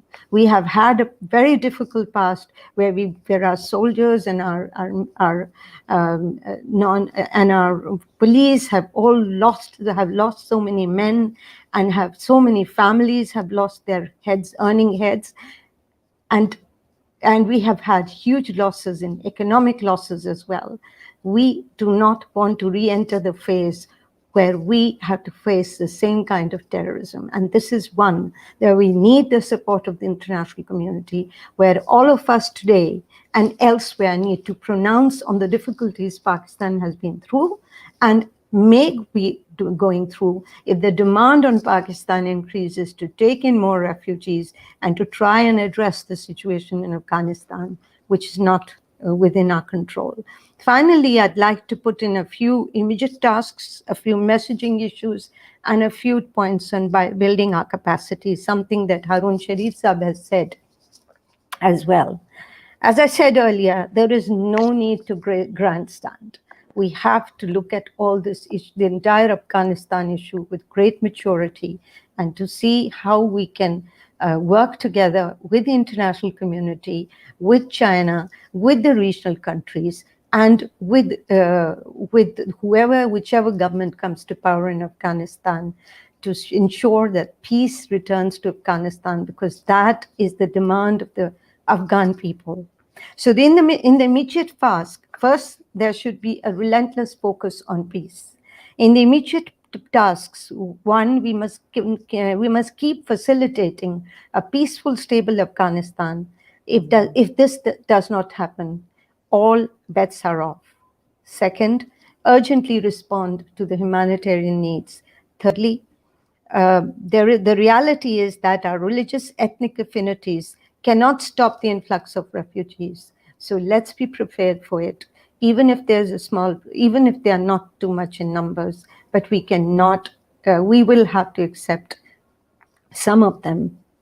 On the question of recognition, do not act in haste, act in concert with key regional players. Fifthly, encourage regional engagement with Afghanistan. The core should remain Pakistan, Iran, Russia, China, and the Central Asian republics for a broad-based government. Sixthly, keep UN on board, UN and other international organizations on board. And lastly, do not try to impose our views on the proud, freedom-loving Afghan people. On the messaging issue, I'd like to make a couple of points. First, keep statements to the minimum. Second, give utmost respect to Afghan sensitivities. Third, avoid anti-US statements. Four, develop a narrative, the media, academic, and official narrative to rebut the inevitable media, academic, and official narrative to scapegoat Pakistan. And I must say in this regard, I have a great concern that when Steve Gold's book, Directorate S, came out, there were very few people who wrote in Pakistan rebutting what was being said by Steve Gold. And hence, globally, it was accepted as the truth. And it was accepted in Pakistan as well, as by many people as the truth. We have to rebut these statements, otherwise they become the words, the divine word, so to say. Finally, on building our capacity, I'm convinced that there are few people who understand Taliban structures.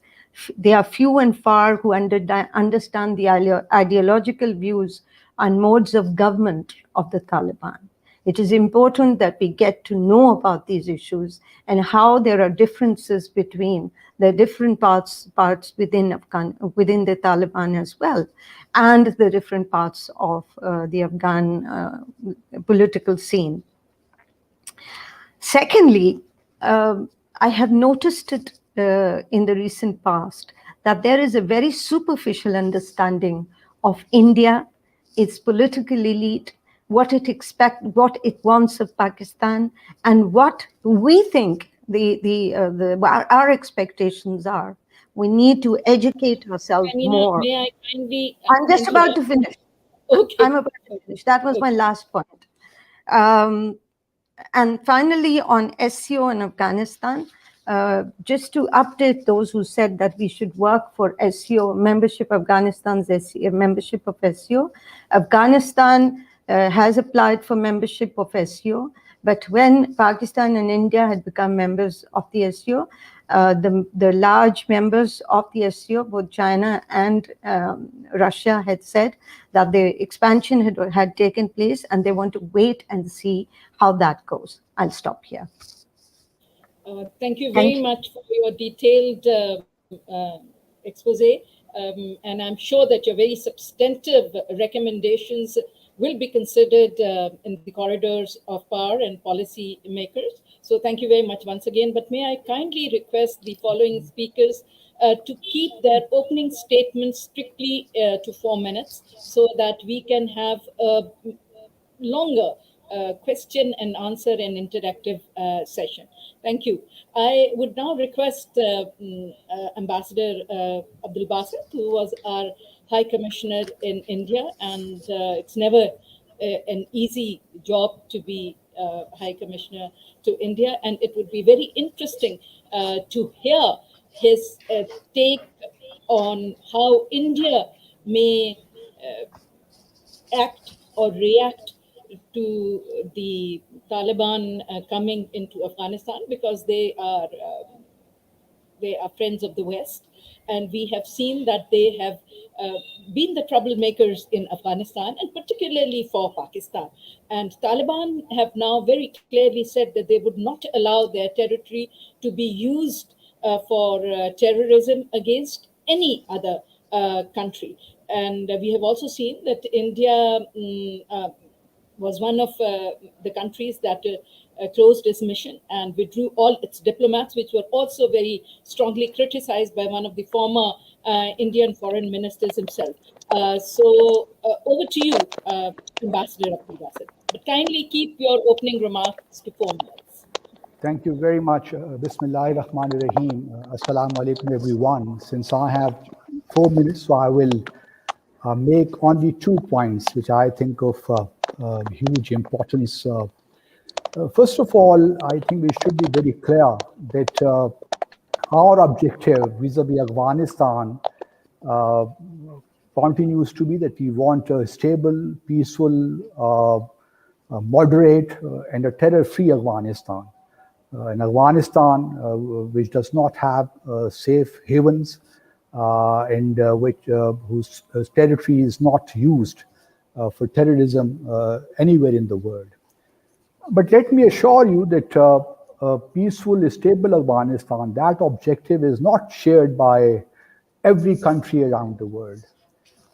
There are countries whose interests lie if Afghanistan continues to be bleeding, continues to be in turmoil. So we will have many spoilers in this game. So my fear is that we should not get complacent that all countries around the world do want a stable and peaceful Afghanistan. Accordingly, it is very important that Pakistan, because we have the tendency to get excessive in our rhetoric, and in the process we tend to lose focus of our ultimate objective, and hence end up, our diplomacy becomes candy floss in the sense that it loses any substance and becomes, a matter of optics. So in my view, Pakistan should keep in view the definition of diplomacy, that diplomacy is the art of accepting the feasible in order to achieve the desirable. So that provides you the linkage between your strategic objectives and your ability to show tactical flexibility and maneuverability. My second point and last point is that Pakistan should not get carried away by this mantra of inclusive and broad-based government. Let's, be very clear. The Taliban were ousted from the government by force, and they achieved and the restoration of the Islamic Emirate of Afghanistan through force. Nobody has given them, on a platter. It is a different story that they did not face any resistance, but they did resist the foreign occupation for 20 years. And now it is, in my view, this whole business of inclusive government is a ploy, because no broad-based government would be able to come up with the solutions to the challenges. My job was to help on the front end and the back. Which government is facing, or Afghanistan is facing at the moment. This is a ploy to keep Afghanistan unstable, its government at cross purposes. So we should be very, very careful, because, and leave it to the Taliban. If they are saying that they are ready to have an inclusive government, let them decide as to how they would go about it. There is no need for us to formulate a regional policy as to how the inclusive government should look like. This is none of our business, in my view, because countries who are insisting on this, that Afghanistan should have a transitional government, should have a broad-based government, they are not sincere to the cause of a peaceful Afghanistan, in my view. So let that be we leave it to the Taliban, because if we insist too much on this and it becomes a precondition to their international legitimacy, I'm afraid that we would push Afghanistan towards a precipice, and irretrievable precipice, in my view. It is very difficult to redeem them. So I would suggest that Pakistan should be very careful, though it's a kind of, this inclusive government, Taliban have said that, I can see that, but we should not be seen as putting preconditions or to be part of that process, which leads to setting preconditions for the recognition of the Taliban. I fully agree that Pakistan should not be recognizing the Taliban government in haste, but that does not mean that we cannot work behind the scene in order to push other countries like China, Russia, and the neighboring countries towards early recognition, because that will help the Afghan government to be on the right side of the history, rather than, to be seen as once yet again a pariah government and going nowhere. I remember that Dr. Henry Kissinger once said that opportunities were never lost. Someone will take the ones you miss. So this time round, I think we need to be more careful. I would not like to see discussing Afghanistan's, there's 20 years down the road, the Afghanistan conundrum. And, it is time that we should be focused. We should be very clear about our long-term objectives and pursue them in a manner that is required. I mean, we should be short on bombastic statements, but more clear about our long-term objectives vis-a-vis Afghanistan. Thank you very much. Thank you very much, Ambassador Basit, for your very comprehensive remarks and keeping well within the 4-minute time limit. I would now request my very good friend and my batchmate, Ambassador Abrar Hussain, who has also been our ambassador to Afghanistan. So he has seen Afghanistan up close and has a very good understanding of the makeup of Afghanistan. So I would ask Mr. Abrar to share his take on the situation in Afghanistan, particularly with reference to the possibility of intra-Afghan reconciliation and its impact on where Afghanistan goes. Ambassador Abrar, over to you. Rahman Rahim. While we will be discussing in detail a number of things, including this formation of government and reconciliation in our discussion after this and in our question answer session as well.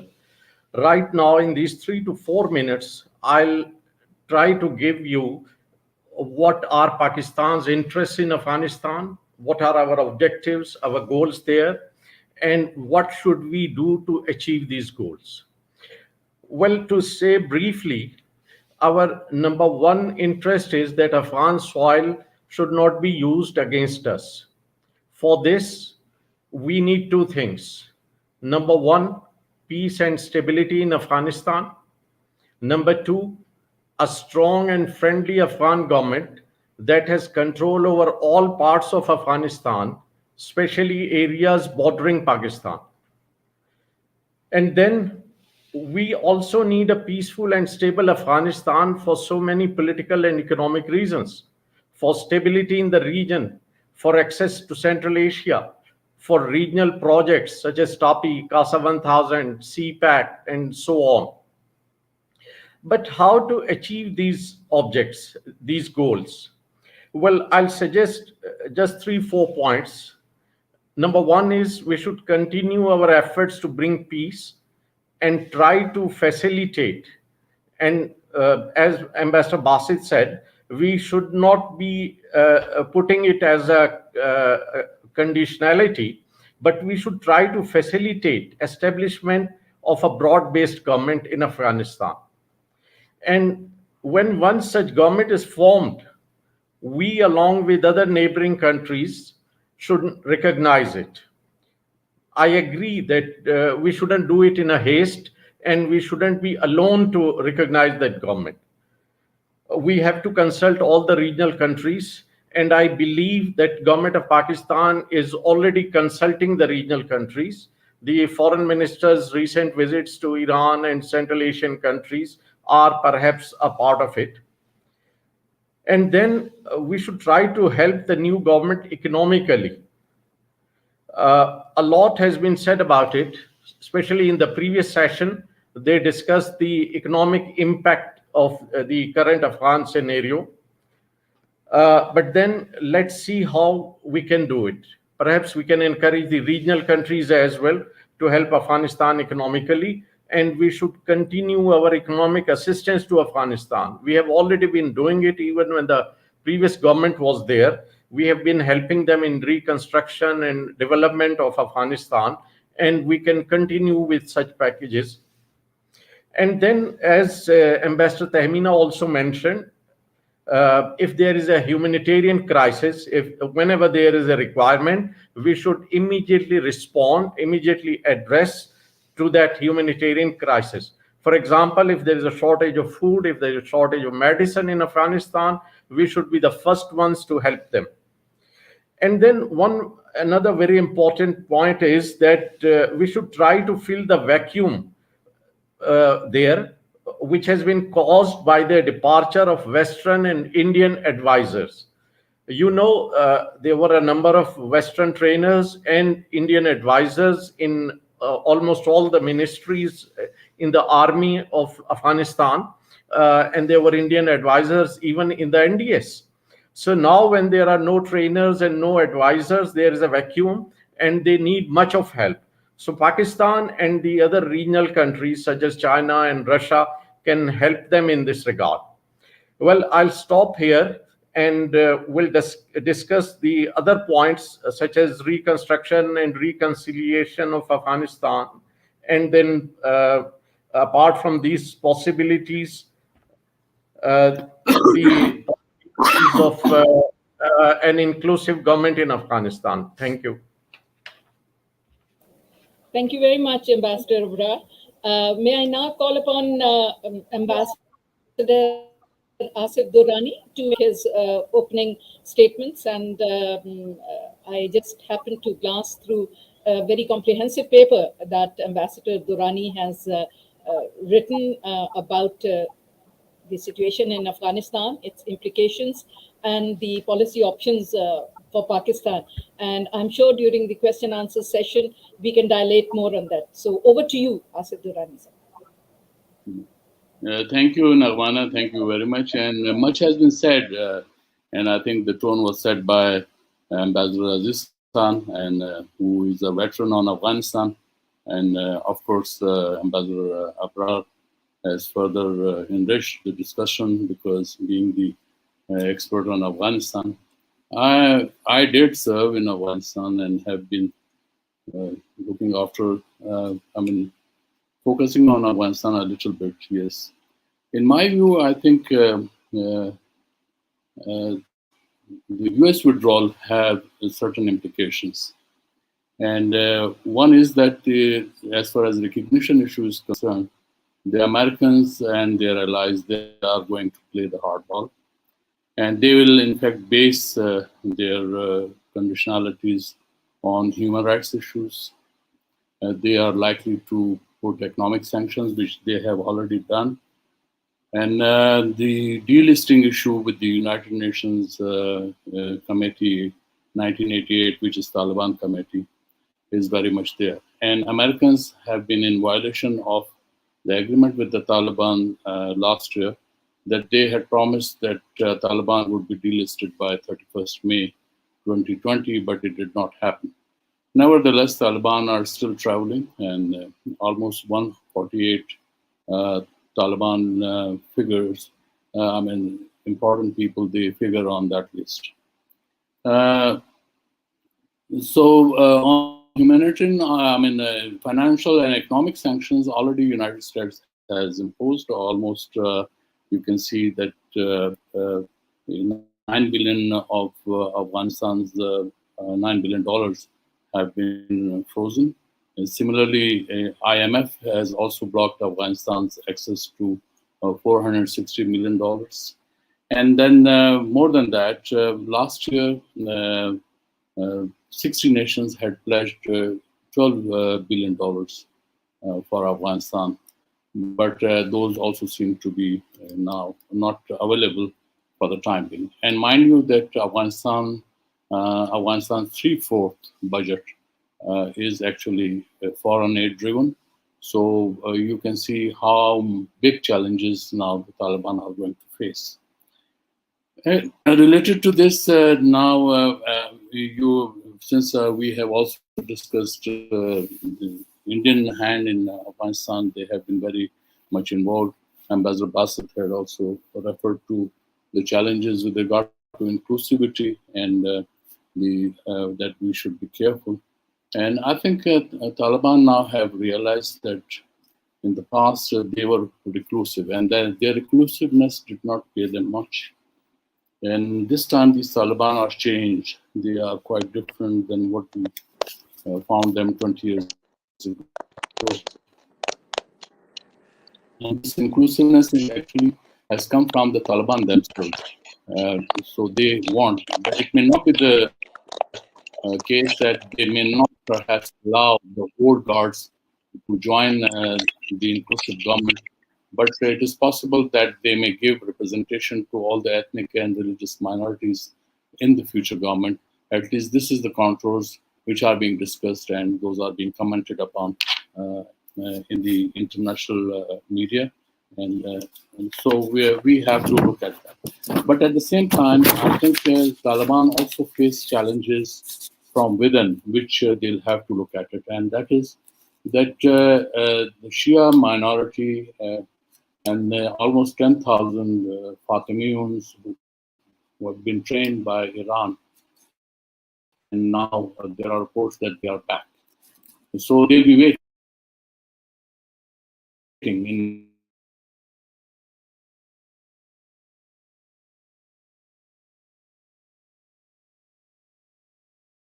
in case that compromise or the attitude is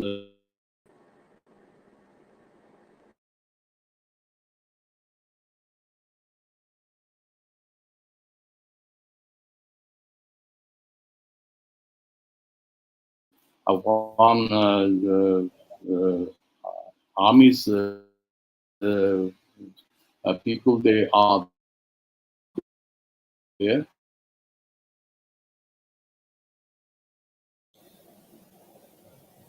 Ambassador Asif, your audio is breaking up, so I don't know where is the problem.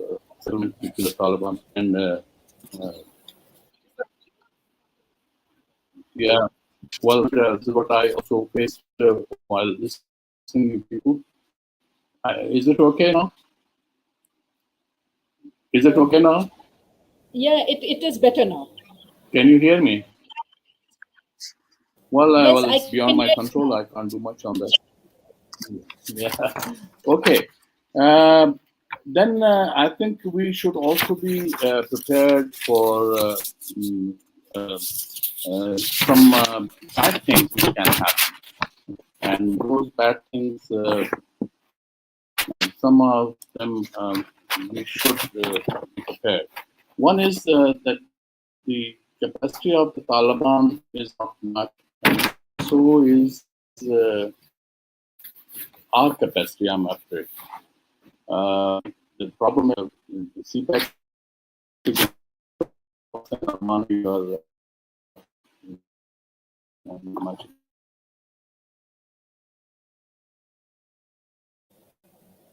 But Ambassador Asif Durrani, I think you're again breaking up. We can't hear you.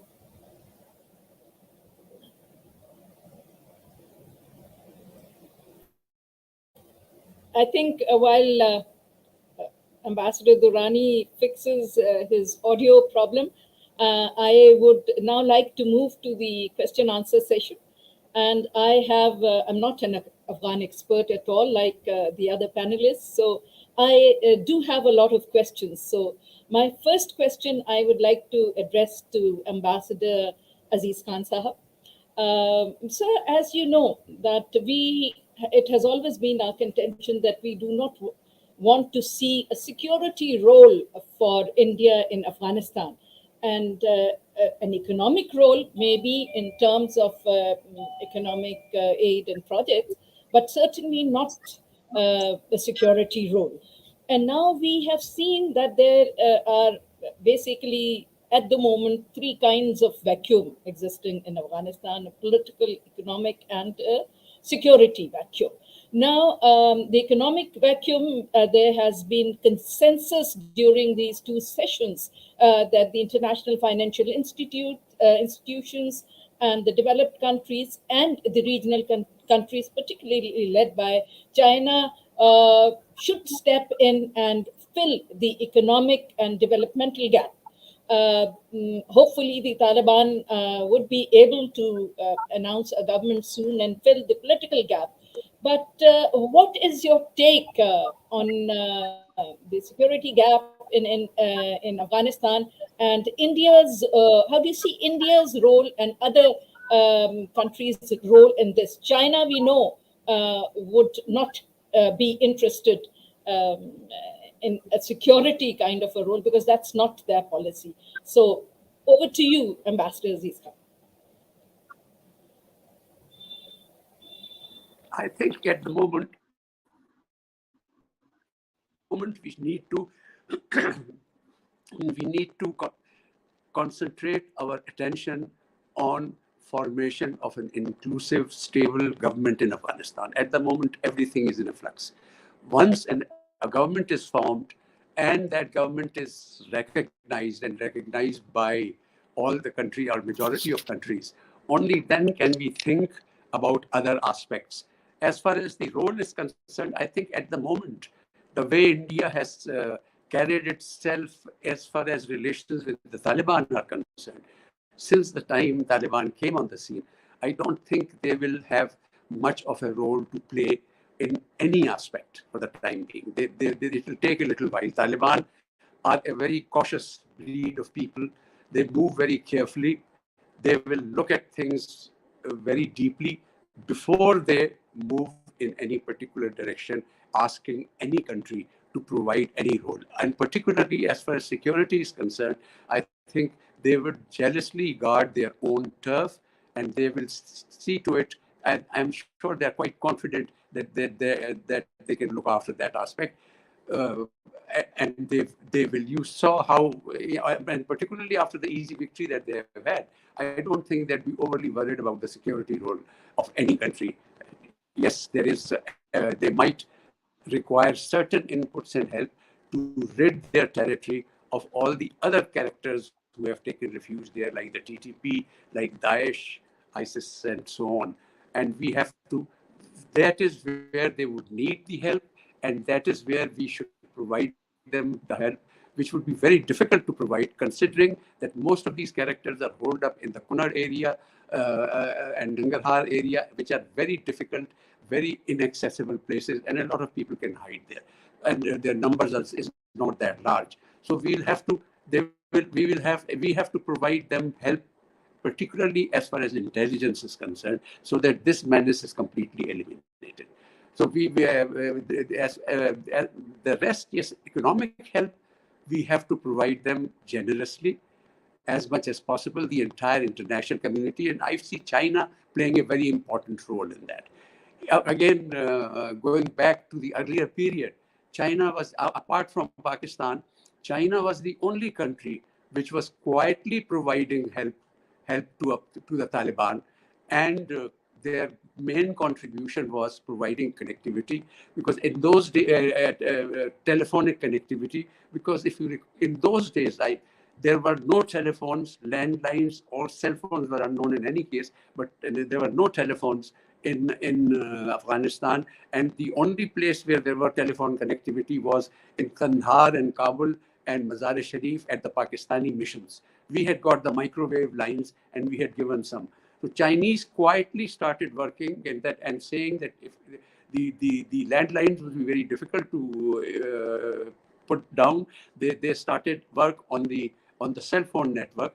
And just before 9/11, this network had been completed, and the first casualty of American attack were the towers of this network. I think Chinese, again, very sensibly will provide the assistance. And of course, China has already committed to the Anak copper mines.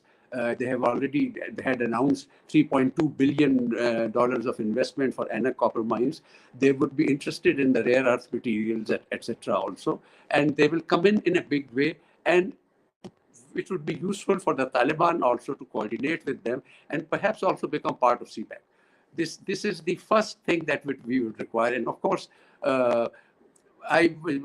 just deviating from the point, I would just like to endorse what Ambassador Tahmina said earlier. As far as we are concerned, we should speak less and do more.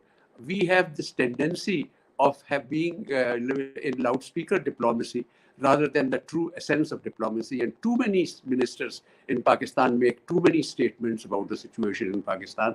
Let the Foreign Office do that. It is very tempting because it puts you in a profile on the television channels in the evening to make a statement around foreign policy issues. But I think it is not a very good practice.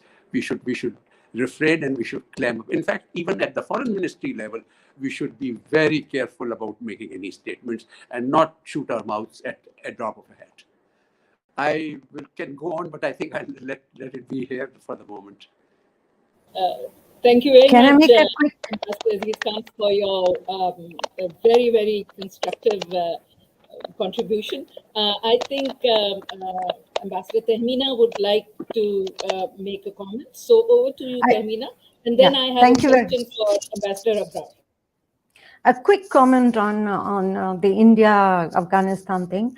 I think there was a press briefing yesterday and it was clearly identified, and I completely agree, that is for the Taliban government, when it comes into power, to decide how it sets up its relations with any country in the world. It's an independent country and it has its own. Of course, we have expressed our concerns and will continue to express our concerns of the particular problems we had in the past about Indian presence in Afghanistan, their presence around the borders, there's consulates, the fact that they were using the Afghan soil against Pakistan, the fact that they've gone ahead and said that their soil will not be used against any country is important and significant.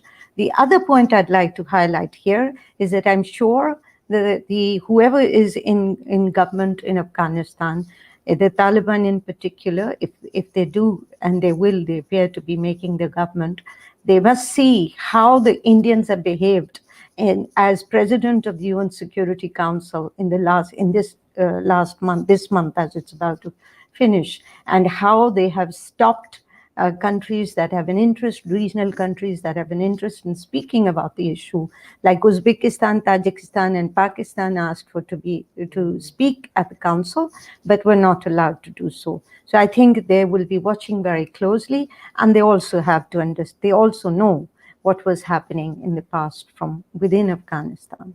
Thank you. Thank you very much, Ambassador Tahmina. Very well. It points now. I have a question for Ambassador Abrar here. Ambassador Abrar, everything else will follow peace and security within Afghanistan. And that peace and security cannot be achieved if the various factions within Afghanistan are not on the same page. And so what, in your opinion, is the situation of the various Afghan groups, and is an intra-Afghan dialogue or reconciliation in the near future possible? Because if that is not achieved, and God forbid Afghanistan again descends into the kind of chaos and infighting that we saw in the first in the past 20 years, then everything here that we are discussing becomes meaningless. So your take on that, Ambassador Abrar.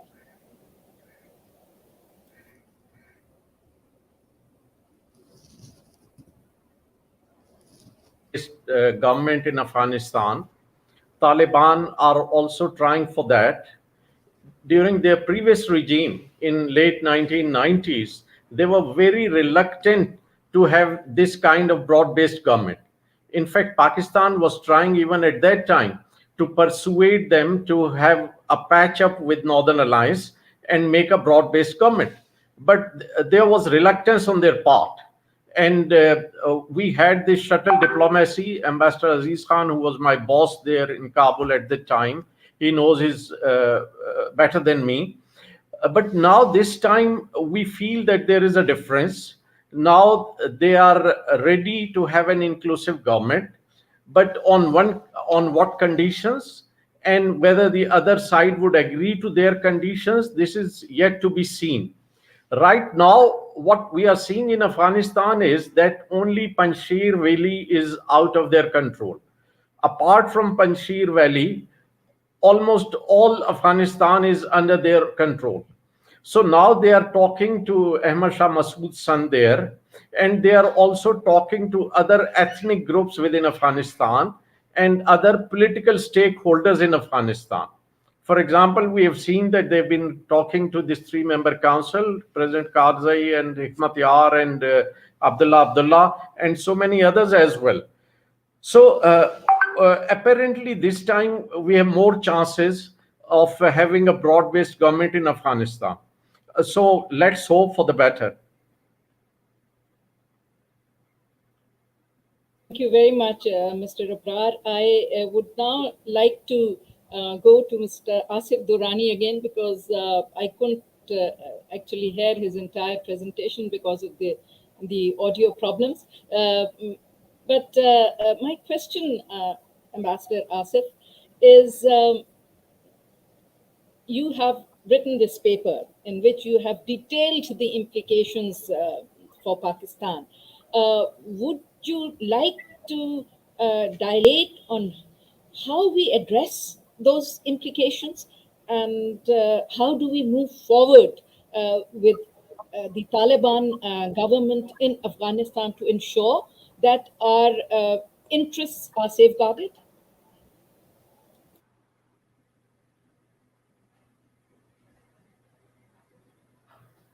You're muted. Ambassador Asif Durrani, you're muted. Yeah, can you hear me now? Yeah. Can you hear me now? Yes. All right. Well, very briefly, I think I support the view which talks about the regional approaches. I think we should do about Afghanistan in tandem with the immediate neighbors of Afghanistan. Otherwise, we'll be under tremendous pressure, so which I think can also lead to some kind of sanctions against Pakistan. So it's better to adopt the regional approach. Secondly, most importantly, which I think we should not celebrate Taliban's victory yet, reason being that during the past 20 years, the major ethnic groups and religious minorities have asserted their identity and have strengthened their control over the respective regions. Right now, they are quiet because militarily the Afghan army just melted down. They did not want to fight.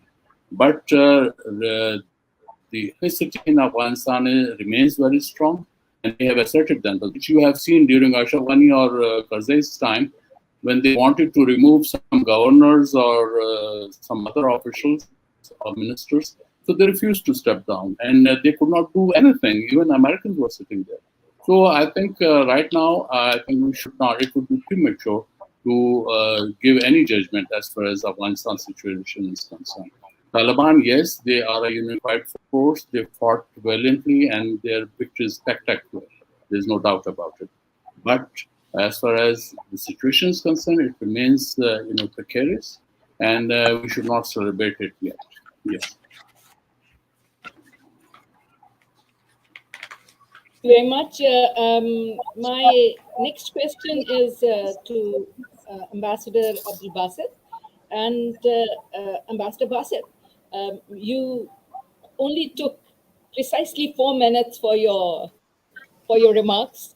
So we would like to hear a little bit more from you on how you see India's role in Afghanistan. And do you think that it will become a threat like it was in the previous two Afghan governments for us, the India operating its cells from Afghan territory and threatening Pakistan? Or do you think that India will now maybe play a more constructive role in the future? Thank you very much. I think we should all remember that it is not only about Afghanistan. It is also about geostrategic and geoeconomic clash of interests at both systemic and subsystemic levels. So my worry is that, in as much as we would like Afghanistan to stabilize and to put itself on a positive trajectory of economic development, my worry is that there would be many, many spoilers. And there would be spoilers, internal spoilers as well as external. And India is no doubt one of them. If you look at the media, Indian media since 15th August, you can easily assess that how disturbed they are. They have lost the space which was available to them during the last 20 years to promote their interests vis-a-vis Pakistan, and also to do whatever they wanted to do in occupied Jammu and Kashmir. So now that space has been lost to India. But I doubt very much that India would be sitting by the fence and watching the whole situation idly. They have already started building a narrative that there were organizations like Jaish-e-Mohammed and Lashkar-e-Taiba who had been fighting with the Taliban. And even yesterday, there was a report, Deadline New Delhi, that the chief of Jaish-e-Mohammed met the Taliban leadership in Kabul.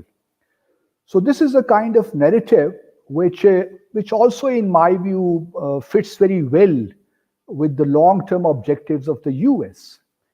Now, we all know that the US and India do have a strategic partnership. US considers China as their biggest rival in the years to come.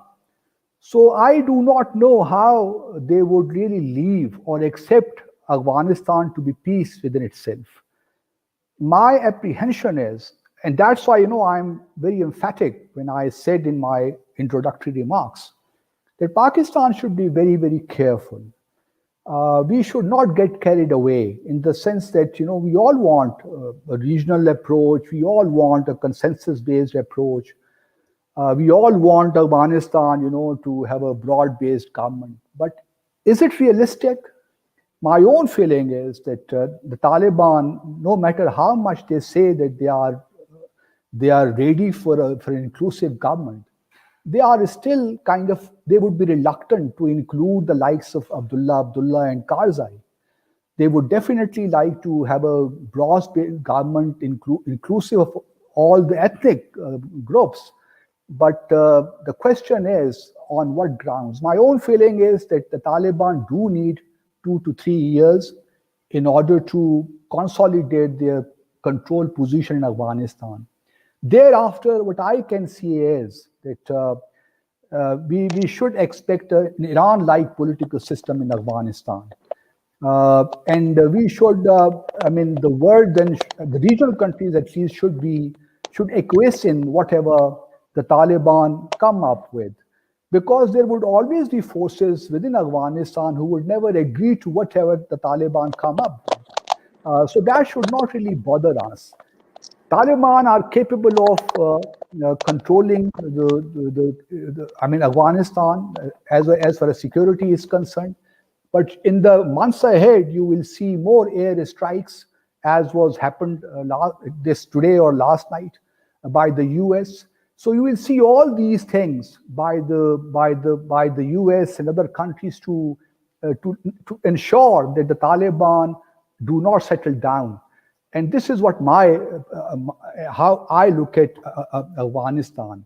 India obviously does not at the moment have any good chance of working with the Taliban, and they did make some efforts to reach out to them, but the Taliban were not receptive. But if Pakistan pushes the Taliban too much, then rest assured, the Taliban are smart enough to hobnob with India as well. And they can always exploit, our problems. If we push them to the wall. So the Taliban are a smart people, and they know where their interests lie, and they would not mind at some point in time to also engage with India, in my view. Thank you. Nagmana, please take the closing remarks because time is very short. Yes. Yeah, I'm just winding up now. I think we've had a very comprehensive discussion, and there are certain things which have emerged, which I'd like to summarize first and foremost. The sense that I got from the discussion is that we leave Taliban and Afghanistan to sort their own political system for themselves. So while we are saying that we should have an inclusive, the Afghans must have an inclusive government, let the Afghans decide what kind of an inclusive government they would like to have. Secondly, there seems to be a consensus that we should, as far as recognition is concerned, that we should not go alone, and we should have depend more on a regional approach to recognition. There seems also to be consensus among all these speakers that what Afghanistan actually right now needs is economic support to ensure that it doesn't descend into chaos and there is not a humanitarian situation. And therefore, the regional countries and the financial institutions and the developed countries must unfreeze the money that is required by Afghanistan at the moment. But as the neighbor, I strongly feel that Pakistan has always stood by Afghanistan. So we must maybe take the initiative to send food convoys to Afghanistan, because there does seem to be a huge food shortage in Afghanistan. Similarly, as a neighbor that has stood by them for last 42 years, maybe we should also have a very clear policy on Afghan refugees, which will definitely come, and we need to accommodate them. And perhaps maybe at a later stage also think about restoring the border commerce and the border markets, which are so essential, particularly for those regions which are bordering, which are on both sides of the border.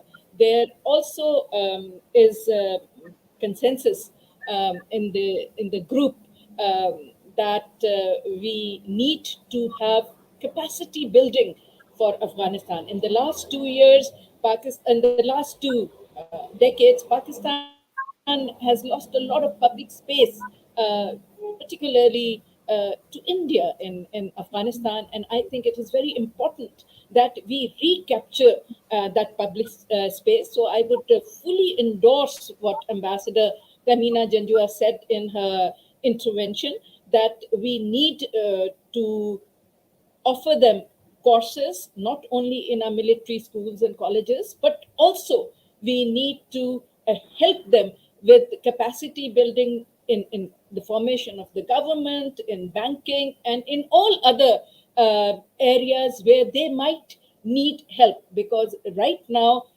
everybody who is there in Afghanistan who had some capacity or some understanding of running the government and the security have all left. And I also agree with Ambassador Bassett that we should really not push the Taliban too much. In the end, I would once again like to thank both Nutshell Conferences and the Corporate Pakistan Group for organizing two extremely good conferences in a row on Afghanistan. As Ambassador Tahmina said, everybody in Pakistan is eating, seeing, and breathing Afghanistan, rightly because our destiny and our future economic development is linked to Afghanistan. It's a geography that we have inherited, and it's a geography that we have to learn to live with, and learn to live with in a positive way. So maybe my concluding thought would be that we need to, in Pakistan, very carefully see and analyze where do we want to see our relationship with Afghanistan, let's say 10 years, 20 years down the line. So with those words, I would like to conclude this session. Thank you very much, Mr. Asghar Ehsan, for giving us this opportunity to discuss Afghanistan today. Thank you. Thank you, Rahmana, and thank you, everyone. Ambassador Aziz Khan, Ambassador Tahmina Janjua, my friend Ambassador Abdul Basit, Ambassador Sayyid Abrar Hussain, Ambassador Asif Durrani, and last but not the least, Ambassador Rahmana Hashmi. Without your participation, this was not possible to host this conference. And our whole idea was to share different perspectives from policy experts, foreign policy experts, and national security experts, and also some economists on specific subjects. So this was our second session, ladies and gentlemen, and our third session is all about what's next. And there are two outstanding speakers with us. Thank you very much. First speaker is Admiral William Owens. He served as Vice Chairman, Joint Chiefs of the Staff Committee of United States of America, and he's also the Chairman of Red Bison Advisory Group. Our second speaker from Pakistan is my mentor, my teacher, and my elder, my very dear friend, General Zubair Mahmood Hayat, who has served as the Chairman, Joint Chiefs of Staff Committee from 2016 to 2019. He's our second speaker. The format of the session is 20 minutes each for both the speaker, Bill and General Zubair, and this will be followed by Q&A, question and answer session with both of them. So welcome, General Zubair. Nice to see you here, and welcome Bill from California. So two of you are here, brilliant professionals and experienced professionals, and this is the concluding session after first session on economic impact and second session on Pakistan's foreign policy. The title of this session, I'm repeating again, what's next? 20 minutes each for both the speakers, followed by question and answers. Over to you, Bill. Please unmute yourself, Bill. Well, thank you, friends, and thank you, Mohammed. It's a pleasure to be with you here today and to be with General Hyatt. I speak to you here before the sun has risen in Seattle, Washington, and I gather that the acoustics and video are okay. I want to say to you that I've been out of the military for over 20 years. I have no security clearances because I don't want any. And when I retired back in the late 90s, I decided I would move as far away as I could from Washington, D.C. And I've stuck to that over these last 20 years. So I speak to you mostly as an American citizen and a businessman, not as a military man, although I enjoyed my time in the military enormously, and I had several visits to Pakistan during that time. I feel somewhat close to the people of Pakistan, have done a lot of business with all of you. At one time, I was the CEO of Nortel Networks and came to Pakistan a lot at that time, and have had many great visits there in Pakistan. I'm going to take a little different twist in this discussion because I must say I can't add very much in detail about Pakistan other than observations of Washington, lots of conversations with people in Washington, and a perspective from the West Coast of the United States. I am a different creature in the United States even. I grew up as a very poor farm boy in North Dakota. Had never been out of the state of North Dakota, saw a television show on called The Men of Annapolis, and I was looking for any way to get out of North Dakota, and I saw that the Naval Academy was one of the ways. If I had known how rough the oceans were, I probably would have chosen the Army, but I was in the Navy all of a sudden. I was a riverboat captain in Vietnam, became a submariner and spent 2,000 days of my life underwater, much of it under the Arctic. My wife will tell you that's the reason I am the way I am today. And then later in my career was the commander of the Sixth Fleet and was the commander of naval forces during the first Desert Storm. I've spent a lot of time around the world and have come to know a lot of countries, and my observations are from the heart. So I'll take a little different twist on this because I don't think I can add too much to the discussion on Pakistan, although we all follow it very closely, and I stay fairly engaged in what's happening in Pakistan today, a real tragedy for everyone, I would say, especially the citizens of Afghanistan. So I'll say a few words about that later. I have been mostly involved, even in my military career, as someone who was fascinated with technology and strategy. And my major message to you today is about our children and 20 years from now. And I find in the United States, we are almost devoid of discussions of what it'll be like in 20 years. But I think it's imperative that we take a position which is in consonance with that for the good of our children.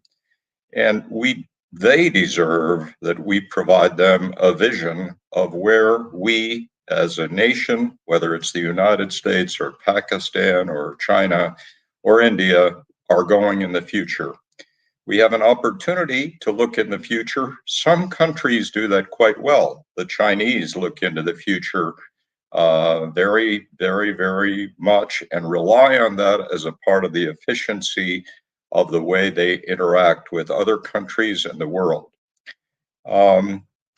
When I was in the military, I would just tell you that it is possible to move militaries even militaries, even the US Pentagon, even the US Congress. So I was deeply involved in the maritime strategy of the United States, which was designed in the Cold War to put maximum pressure on the Soviet Union by doing things we had never thought about before, by surging nuclear submarines to their main ports and then letting them know we were there, by surging aircraft carriers right into the aggressive fronts where they had never seen our carriers before, to let them know that we were there and we were able to do something that was not good for them. That in large part changed the strategy of the United States, and it was possible through just a handful of people to set that scene for the way we would be with our strategy in the future. Later, when I was the vice chairman of the Joint Chiefs, the number 2 person in the US military, I became fascinated with something that we call the revolution in military affairs.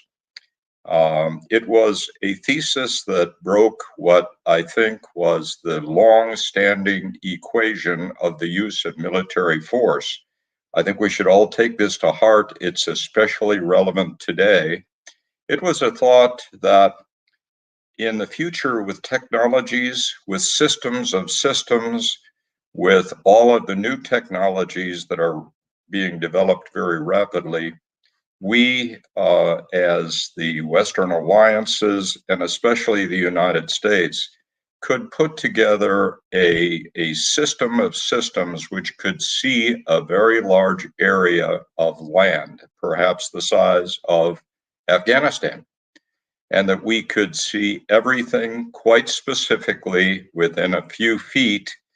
And that if you could do that, whether it was at sea or on land, all of those things we used to treasure so much, ships and tanks and airplanes, became targets.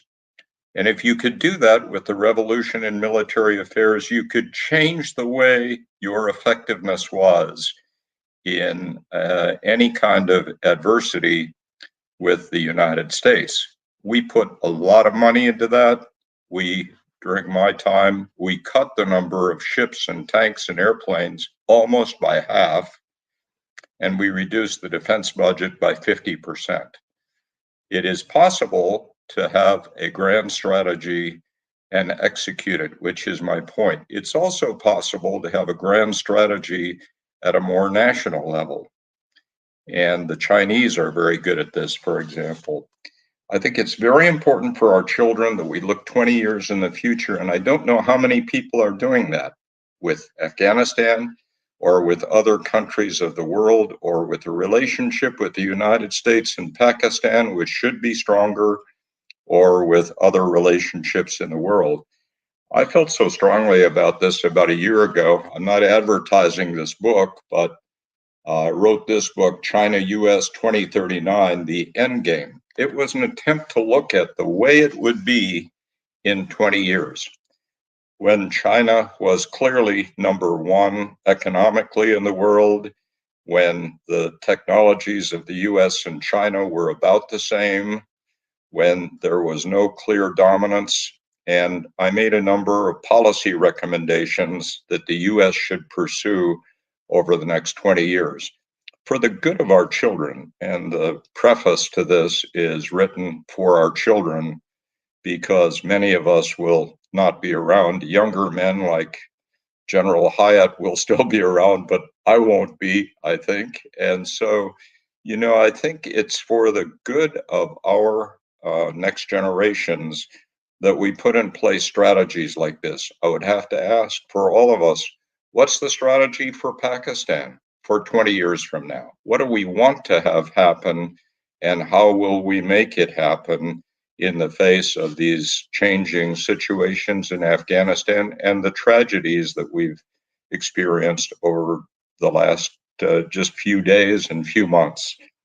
The loss of 150,000 people in Afghanistan in the last 20 years, a number of American troops, 5,000 or 6,000 with contractors, the loss of Afghani forces, the loss of civilians has been a tragedy for all of us. And I would hope that we learn lessons from all of this. I would hope that there is a future ahead that allows the large countries of the world to look at that world in a different way.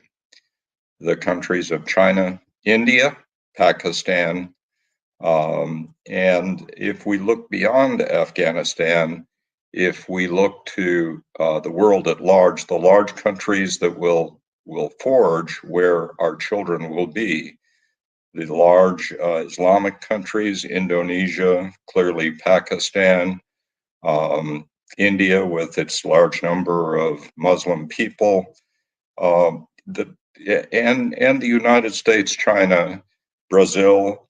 How do we forge that future? Or does anyone think that we can? I think we can. Who works on that today? I don't know. I don't know who does that. But we should, all of us, because we represent something not about ourselves. I would offer to you that I think we have failed. We have failed in so many ways, including the United States with Afghanistan, that we need to look at that new future in a new way with an eye to our children, grandchildren, and their well-being. It will be at our demise if we continue the day-to-day political battles like we have in the United States and in the world. If we don't come together as people, it's going to be very, very sad. I would just tell you that in my experience, and I've seen many, many countries, and I've been there a lot, including your country, I would just say that we are good people, all of us.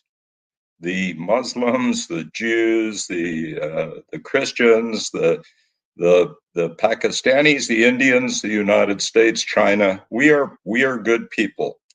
But I must say, sometimes the leadership digresses, and there's all kinds of issues, including in the United States.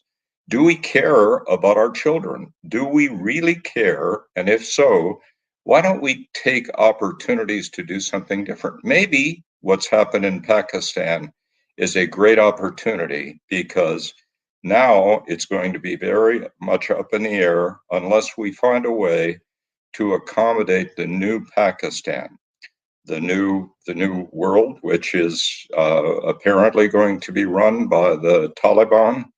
The strong relationship of Pakistan with the Taliban and the Pashtun. China has some serious interests in Pakistan.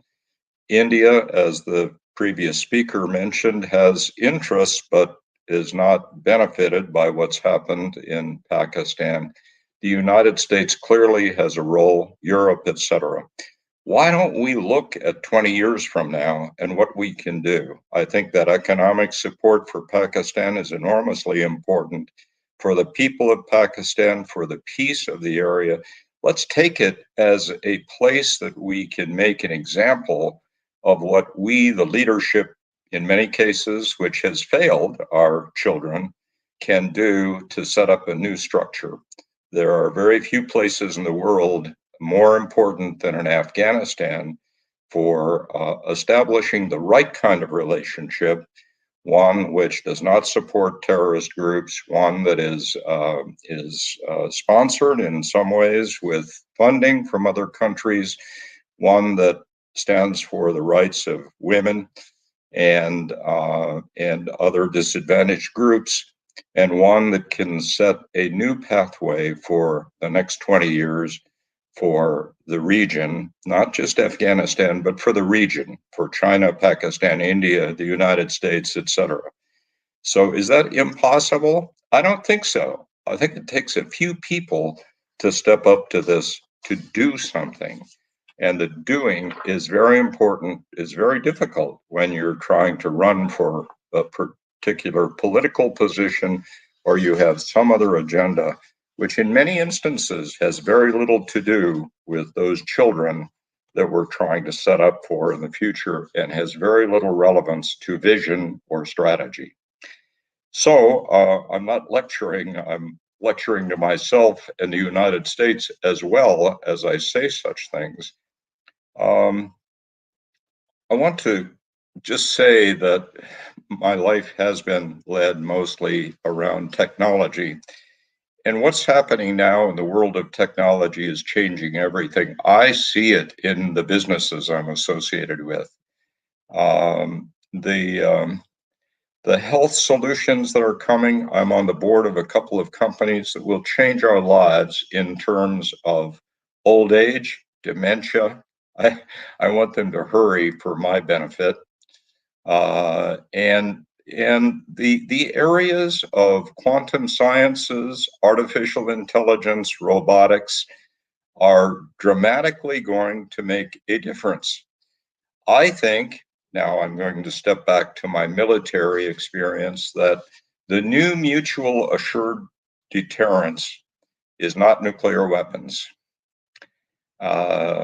Many of us in the military were quite aware of things that were happening that were available to us to destroy another country. We knew the beginnings of some of this. And I believe that revolution in military affairs, for example, if you look at, say, China and the United States, I think that, in 2039, we, the United States, will have an ability to see with great detail almost every item in a large piece of land. And it's that system of systems, except it's much smarter. It's artificial intelligence, it's quantum sciences, it's robotics. And we will see a very large piece of land like Afghanistan with great detail. I mean, when I was the Sixth Fleet commander in the Mediterranean, I had some of that experience in the first Gulf War with the United States and Iraq, Saddam Hussein specifically, and I could start to see the beginning of it then. That was 20 years ago, 30 years ago. Today, it's much more, I assume. I have no clearances, but it's much more. And likewise, other countries, China, are developing these same kind of observations from airplanes, from ships, from satellites, all integrated together with a common structure and with an ability to see each other's battlefield. Think about it. If you're the president of a country and your military comes to you and says, we have an ability to see that entire battlefield, and you could pull the trigger and eliminate the communications, the radar, many of the people in that country in 30 seconds. And I wonder how many leaders might take that shot. And if they do, then that mutual assured destruction precludes the other country from acting. We could talk a lot about that. I'll just leave it there. I think that people-to-people programs are enormously valuable. For about 10 years, I have run a program with American four-star generals and Chinese four-star generals to come together twice a year, 5 of them, to meet 1 year in China. The next year we would do it in the next meeting, we would do it in the United States. And over a 10-year period, we had 28 American four-star generals meeting with a similar number of Chinese generals. We had not known each other before, but I can tell you, friends, that when you meet for 2 days at a time, you talk about issues, you socialize, you get to know each other's grandchildren, that everything changes. And I like those guys. I like them. And I think they like the American generals. And when we were together, it was really different. And I have found that to be the case in every country that I've had experience around the world. We should do that. And we should have people-to-people programs very high on our priority and be sending students back and forth to each other's countries to talk about the way we are and to learn more about the other countries. I'm going to conclude shortly. with simply the fact that we have an ability now in the United States to have a 20-year vision. I don't see it relevant to what we're talking about. I don't see anyone in the US who is setting that up. And honestly, I don't see it in your country either. I don't see it in India. I don't see it anywhere except China. They have a 20-year vision of what they'll be like. And I think this is an opportunity to step up to what it's going to be like for our children and how we can make this world a better place. And maybe Pakistan is a great place to start. So with that, Mohammed, I'll conclude my comments, and I look forward very much to General Hyatt's comments, and hopefully he and I one day can establish a group of Pakistani generals and admirals and American generals and admirals, and we'll get to know each other's grandchildren also. So it's a great joy to be with you this morning in the conference. I wish I could be there in person, and I thank you very much. Thank you, Bill, for your presence here very early in the morning in California. I'm grateful to you. And this is our second time interaction. We are hosting today virtually, but 2 years back, I hosted you in Karachi, and this was in person. So, but thanks to digital technologies and digital platforms that we are able to connect you to listen to your views and perspectives on the subject. Our second speaker, ladies and gentlemen, is General Zubair Mahmood Hayat. He served as Chairman Joint Chief of Staff Committee for Pakistan from 2016 to 2019. We hosted him several times when he was the Chairman Joint Chief, and this is his first time virtual participation with us. In my personal and very honest opinion, I am saying this with complete responsibility, that in my opinion, he is the best person in Pakistan today to speak on geopolitical issues. Over to you, General Zubair, about what's next. And in your case, what's next is for the global scenario, as well as the regional scenario, as well as for Pakistan. What is next? Over to you, sir. Please unmute yourself. Yes, you are unmuted. Okay, thank you very much. Can you hear me now? Yes, very clear. Thank you very much, Asper. Thank you, Natshel, for hosting me once again, but this time in a new format. It's new for me. I'm also not very technologically savvy, but thank you, Admiral Owens, also for making me feel young, and also for letting this framework being set. Not for today, but for tomorrow and the future generations. I thought that was a brilliant way of framing this whole equation. I think that brings a little bit of humility and sense to the discourse that is happening today. I found today's conference, and I virtually saw all segments of it, to be very rich and enlightening. And I thought this is a wonderful experience to be a part of this.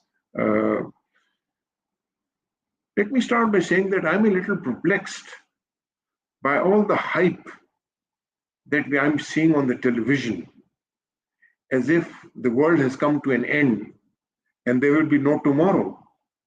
You see, you have to see Afghanistan in the context of Afghanistan. And what we are actually witnessing is something not very new. This is a 40 years conflict which started in 1979 and has seen two swings, and it is now coming to a conclusion of those two swings.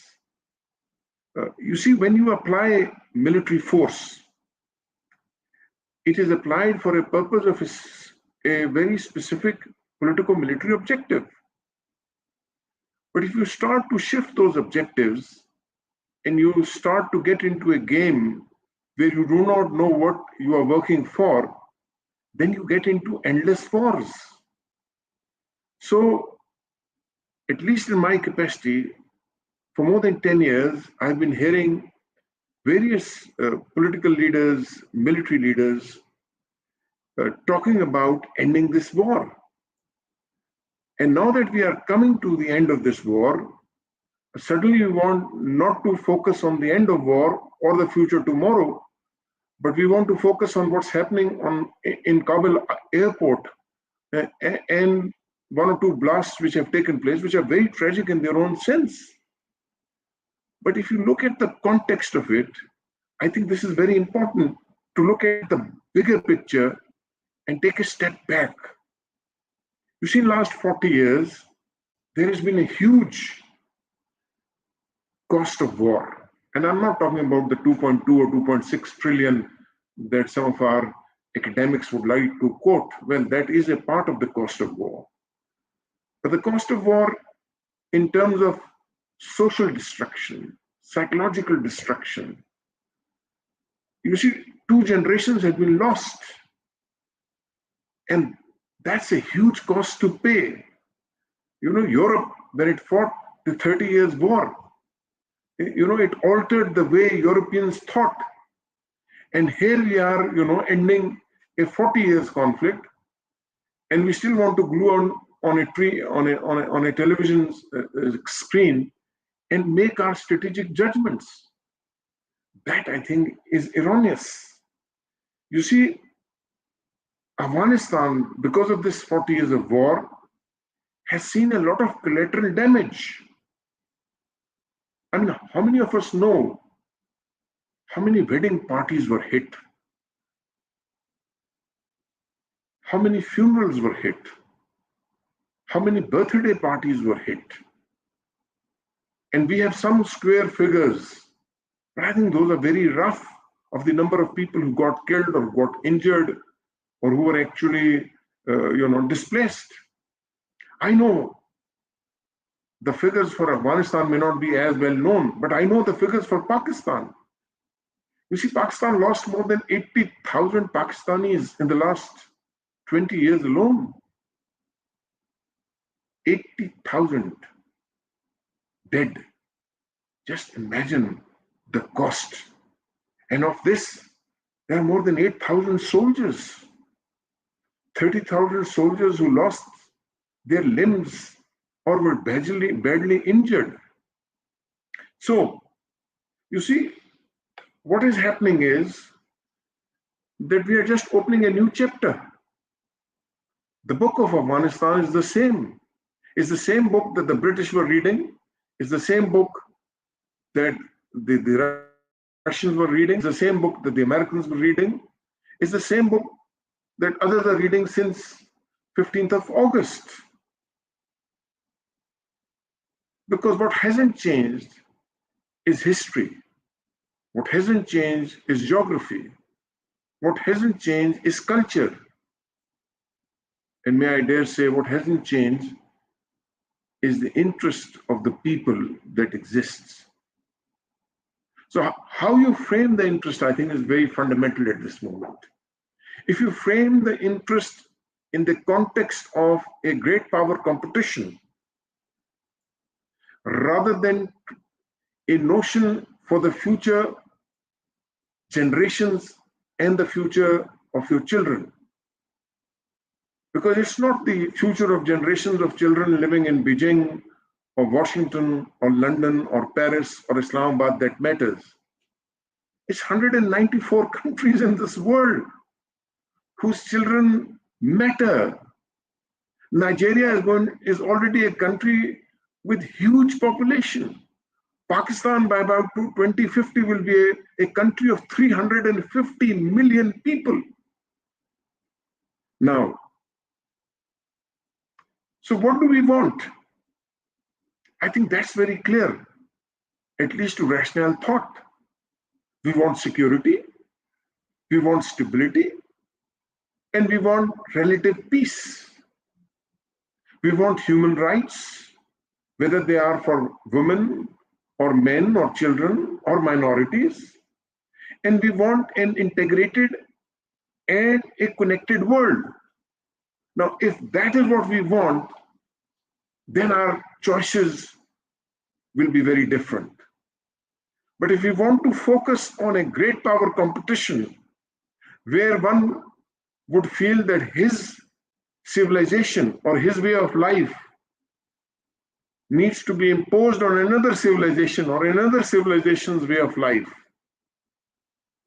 then even this 40 years of war would not have taught us anything. We can then end up fighting another 40 years of war or another 400 years of war. So what we don't want, I think is more important than what we want. We don't want another 40 years of war. We don't want another civil war in Afghanistan. We don't want a zero-sum game. We don't want a great power competition being played at the expense of the people of the region and of the people of our countries. We don't want safe havens for terrorists, whether they are ISIS or IMU or TTP or ETIM. We don't want Afghanistan to become a drug safe haven, which at this moment is. And let me remind you, when Taliban were running Afghanistan in the late 1990s, that was the only time in the history of Afghanistan that it became drug-free. We don't want Afghanistan to be a gaming room.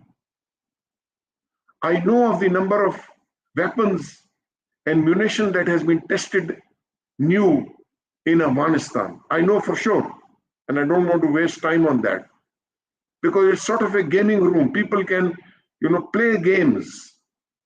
And now that you have remote controlled weapon systems, you have smart munition systems, you have, you can be sitting 7,000 miles away, and yet you could be killing people.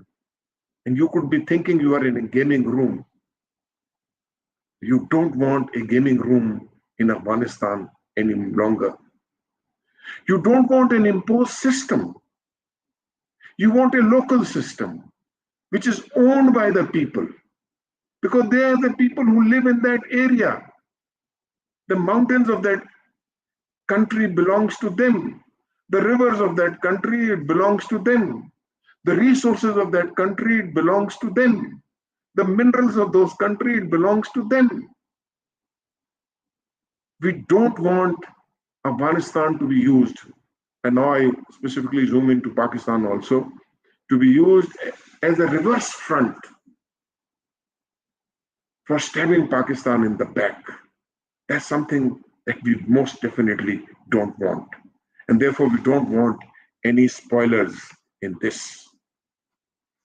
I think for the first time in 40 years, there is a sense of opportunity.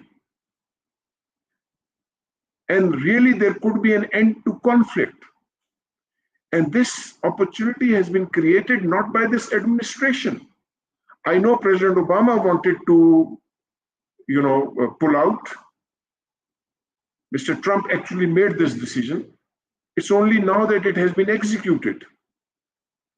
So, in this new opportunity, I find that there could be an Afghanistan for the Afghans, supported by the others, where there is greater prosperity, where there is greater acceptability of their own government, where there is ownership of their own systems, and where they are free to make mistakes, and where they can find local solutions, but with the help of regional players and international players, where there is less corruption, where people are not taking away money in bundles and flying aeroplanes to various capitals of the world to buy properties and have their children settled there, where there is less crime, where there is less drugs. Now, if that be the case, then to me, at this moment, as a military man, my biggest worry is what happens to that 300,000 force that was supposed to be the world's best trained and equipped force, which evaporated in 9 days. It was a mistake to have thought that you could create an artificial force through an artificial mean and sustain it artificially. And you saw that when it happened, it crumbled like a house of cards. And I have been personally part of those discussions where, very frankly, we were telling our counterparts in all parts of the world, including Admiral Owen's part of the world, that this is precisely what will happen. But obviously, we were not able to probably either communicate, or probably there were bigger issues at play which did not allow this friendly advice that was being given by friends that this will not work. We require a political solution to this problem. And the more you try a kinetic solution and an artificial kinetic solution, the bigger the failure will be at the end. So, to me, the question now is what kind of a balance of power that will occur. And I think if we try and tinkle with the balance of power artificially once again, as we did in Bonn during 2001, 2002, we would land ourselves into trouble. So what kind of a governance structure they want to have, what kind of a security structure they want to have, what kind of an economic structure they want to have, let the Afghans decide. I have no right to tell an Afghan what I think is right for him. He has lived in that part of the world for centuries and millennia. He's a better judge for himself. I can help him, I can advise him, I could be there to support him. I know in one of the meetings, one of the US senators wanted to say that they wanted to help Pakistan. And he himself, came up with this analogy. He said his mother used to tell him that help people the way they want to be helped, not an imposed help. So therefore, let me give you 5 conclusions, and then I end, and we can take question and answers. My first conclusion is we must allow space. We must not mount diplomatic, political, economic pressures like sanctions, like over-the-horizon operations, and still try and continue to do things that have not worked in 40 years and thinking that those kind of tinklings will help somehow in the future. Number 2, we should help Afghanistan in the manner that they want to be helped. We should communicate with them. We should talk to them. Above all, we must listen to them. 3, we must also support regional approach.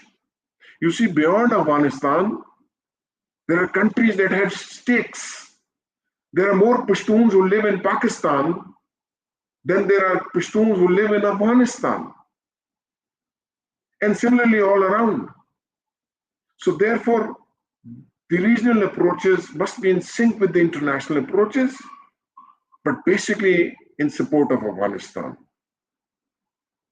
Fourthly, we must be very clear that there will be spoilers in this. Those who have believed in war economy, those who have believed in using Afghanistan as a base for exercising their strategic options, they are not likely to give up these things very easily. Therefore, these spoilers have to be identified and marginalized, if not excluded altogether.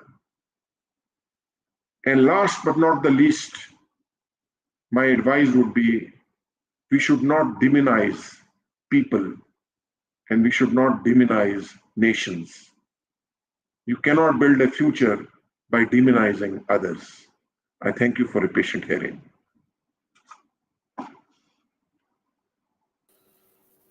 Thank you, General Zubair, for your thought-provoking address. And now I'm starting questions from both of you.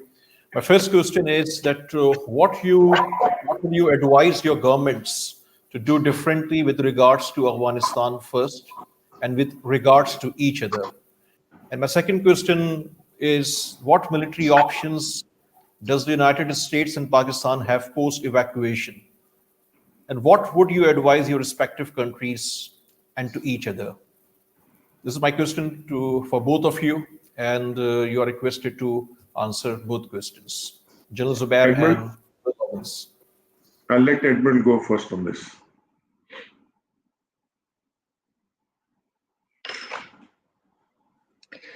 Well, I'm not an expert, as I said before, but advice to governments in the United States, I would hope we would take a very wise position here to do a lot of listening to those who are most engaged, the Pakistani leadership, the Taliban, and always with an eye to establishing pretty much what General Hyatt implied, which is a new framework to use this situation in Afghanistan as an opportunity, partnerships with the Taliban. I think they're going to need a lot of financial assistance from all countries for the good of the Afghan people. And we all should be prepared to be doing that for a new Afghanistan. Of course, as we all agree, I think, to ensure to whatever degree we can through diplomacy and partnership that there be no further support of terrorist activities for the good of all countries, and that we find a way forward to deal with this new world and try, rather than painting it as a series of issues that are political in the United States, Republican or Democrat. In many cases, congressmen haven't any idea about Pakistan or Afghanistan or any of the surrounding countries, but to look at it as an opportunity to do something new, again, for the good of our children. In the sense of the evacuation, I think it fits together with all of that we would hope that there would be a protocol in place that would allow for continued passing of the Afghanistan borders by people who want to get in or out, and that we make that clear that that's a part of a new reformed Afghanistan. And I think the United States should try to stand, as Pakistan has so well over the years, with the issues of human rights and the things that America does stand for, human rights, justice systems, rights for women, etc., as General Hyatt also implied. So I think that's the framework I'd like to see from the US government. I believe that as far as Pakistan is concerned, it can play a very proactive role. And my advice, and I'm not, as I said, I'm a retired man, I say nothing official, but my advice in whatever humble capacity that I am in would be basically to upscale the engagement. If I was to sum it up, it's time to have not 1 cup of tea, but 3 cups of tea. And understand this through communication, through engagement, and by keeping the focus on the future and the way we can, make sure that having learned lessons from this 40 years of conflict, we help, first of all, the people of Afghanistan who have suffered the most. And then, may I also say, the people of Pakistan we've also suffered the second most. To come out of this conflict and find for themselves new opportunities, and they are given this in a fashion where they feel they are a part and parcel of this growth and progress, and that they are not pawns in a bigger game. It's time for the region to start breathing fresh, and I think we should seek that opportunity through engagement and having 3 cups of tea. Thank you, General Zubair. My third question is that around $85 billion worth of American military hardware provided to the Ashraf Ghani government is now in the hands of the Taliban. How concerning is this to the United States and to Pakistan? First, Admiral Owens, and then General Zubair. Well, I think it all comes down to how would it be used, and that comes back to the previous question: how open are we as the nations of the world to accept the certainty of Taliban rule in Afghanistan, and then to support that rule in gracious and thoughtful ways for peace. If I may, I was reading Pakistan's founding principles for foreign policy, and if I may just say it from your documents, the founding purpose of Pakistan's foreign policy is one of friendliness and goodwill towards all the nations of the world. What a great statement. We should impose our thoughts, not impose, but we should bring those thoughts to the way we are in the United States and the way the Afghanistan leadership, the Taliban, are about the way they look at this new world and this new opportunity. And so I think it's inevitable that if it goes the wrong way and the Taliban decide that they must use that equipment against the principles that both General Hyatt and I have been talking about, this can go very badly, and we will find ways to then punish each other for what has happened, which is just wrong. We need to find a way forward now, not 2 weeks from now, but now, so that there are common understandings among us, the Pakistani government, the United States government, and the Afghani government, to have that understanding about where we're going and then try to implement it. As for first of all, I'm not very certain about the cost that has been attached to the equipment that has been left. I have seen this 85 billion figure, but I really don't have an authentic touch onto this. My second take is that most of the equipment that we are talking about is basically non-kinetic in nature. For example, there are more than 100 Mi-17 helicopters that are now in Afghanistan. Now, this is about more than the Mi-17 helicopters that are held in Pakistan. And this is about 50% of the helicopters that India holds, in that. But Mi-17 helicopter per se in itself is not a lethal piece of an equipment. There are more than 85,000 vehicles that are present there in Afghanistan, of which this costing is being done. And we know for sure a Humvee is an Humvee, and it can go from point A to point B, but it's not a fighting vehicle. There is very few new ordnance and munition that is there in Afghanistan, and that's my take on that. But now let me come to the other part of this.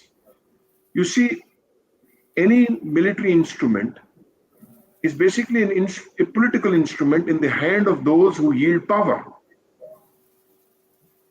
And therefore, if, for example, these weapons, these instruments that I talked about, the Mi-17 helicopters, the Humvees, for example, at this moment there is drought in Afghanistan. If these Mi-17 helicopters and these Humvees are used for transportation of, wheat, flour, a medicine to the people, then you see the entire context of this complete infrastructure and capability available will change. So the more important thing at this moment is to engage with the power which is there in Afghanistan and not to play with the games of legitimacy and otherwise. We should not leave a vacuum. Allow a fundamental engagement to take place and therefore affect the policy level. And through that policy level, make sure that whatever instruments are there and whatever capability is there, it is used for the purposes of good. That's my take. Thank you. Thank you. My another question is that the Europeans and NATO behind closed doors are very critical of the US withdrawal. Many are questioning the very purpose of NATO, given the United States seems to act unilaterally when it suits them. What is the future of NATO? And is a European military alliance on the cards? My question to Admiral Williams and followed by General Zubair.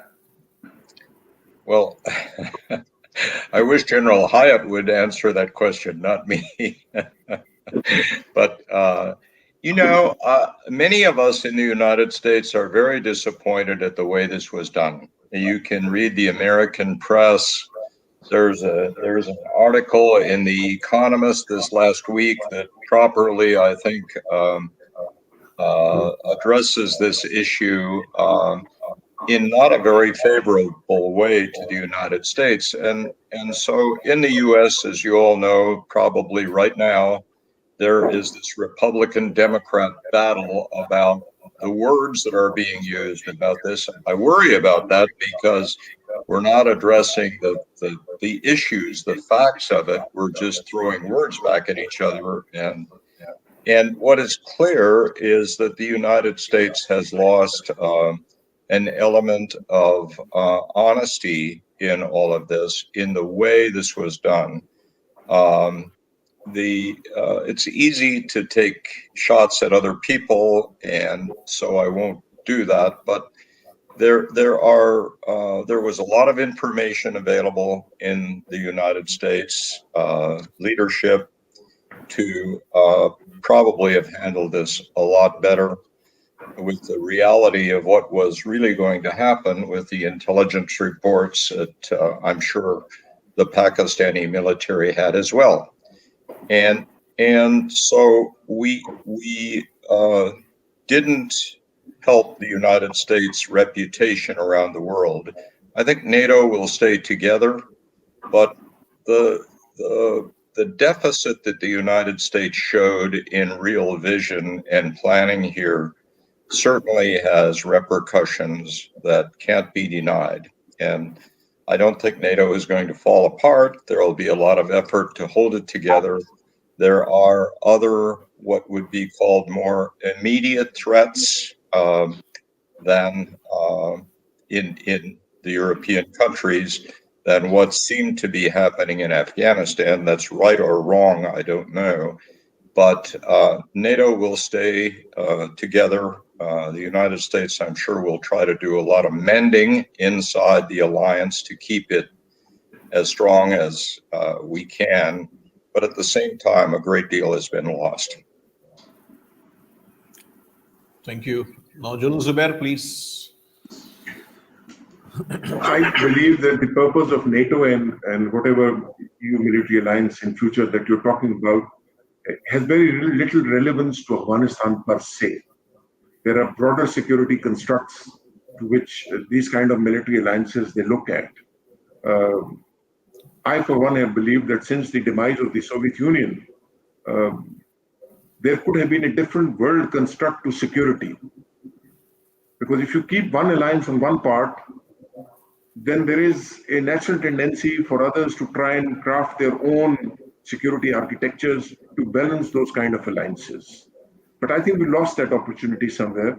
And now we stand as where we are. And the kind of a great power competition in which, one way or the other, by fault or default, people are trying to head into, I do not see NATO going anywhere in the near future. As far as EU's military alliance is concerned, I think you have seen in last 10 years most definitive signs of unease in Europe. And those signs are beginning to take some shape. Whether Europe would ultimately decide that it does require an independent European identity to their security architecture, the jury is still out there. But the initial signs can be picked up. Thank you. Thank you, General Zubair. My another question is that the American retreat from Afghanistan, a reflection of the overall global American foreign policy shift. America's focus seems to be on its commitment to Israel in the Middle East and containment of China in Asia. How do we see America's involvement in Afghanistan and Pakistan moving forward? Admiral Williams and later General Zubair. Well, I think it remains to be seen what our involvement will be in Pakistan, but I believe that there is a growing reality in Washington that that the solution in Pakistan is to provide some support, financial and perhaps otherwise. I would hope, and I think this is happening, that there would be, if anything, a stronger relationship with Pakistan and exchanging information, all with the goal of a stable Afghanistan. I think it'll be very difficult for American politicians to quite say it that way at this stage, but I think the diplomacy and the direction that I sense is happening is in that way to accept the Taliban government, find ways to provide financial support, ensure that they are opposed to terrorist groups of any kind, and to find a way, I hope and pray, to work with Pakistan in this common problem that I think both of us have. And of course, I think there's a lot that the Chinese feel that way as well in Afghanistan. So I think there is an opportunity here for us to come together in ways that we have not been in recent years. Thank you, Admiral Obbins. What is your view, General Zubair? Please unmute yourself. I think this is a big question. You see, at this moment, I think the US needs to change the prism. If Pakistan will be seen through the prism of New Delhi, or if Pakistan continues to be seen by the prism of some of the generals who fought in Afghanistan and saw something from the other side of the hill, it requires a change of prism. I think if the prism is neutral, you will find opportunities that will emerge. I think if the prism is colored, if, as I said, Pakistan is seen through the prism of New Delhi, or for that matter, is seen through the prism of Beijing, it'll be a very different equation. And I think the jury is out there, the opportunities remain, but there are dangers that are lurking. Thank you. Thank you, General Zubair. My question to Admiral Williams, do you continue to support and see US military intervention through boots on the ground, drone strikes, or other kinetic operations as a viable tool to achieve national security and foreign policy objectives in the coming years? What is your personal view on this? Well, I would hope that violence on the ground is a challenge for all countries, for the government of Taliban, who certainly doesn't want to see that. I'm sure Pakistan doesn't want to see that, and the United States doesn't want to see that. So I would hope that this is a time not for the military, not for politics, but for diplomacy to talk about these issues. And I have every hope that diplomacy can do something that military force cannot, and that politics cannot. And if we genuinely have our diplomats working together behind the scenes to formulate the right solutions for Afghanistan without supporting more than minimal use of force, for example, against terrorists, I think that this is a possibility of a new start that could be a good new start. Thank you, Admiral Owens. My question to you, General Zubair. Taliban seems to care more about engaging with China, Russia, Qatar, Iran, and Pakistan, and less so about America. Will we see Afghanistan under Taliban join the non-American regional bloc? What is your view, sir? I think we should be very careful how we try and frame what Taliban think.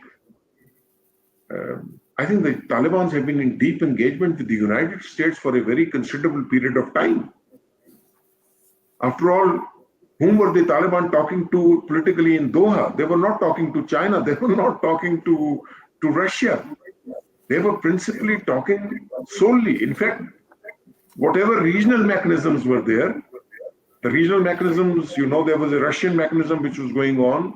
There was a Chinese mechanism which was going on. There was a Turkish mechanism which was going on. But of all the mechanisms, the Taliban, if I could, sense anything, they were putting their eggs in the American basket and talking to the Americans. And it was with the Americans that they struck the deal.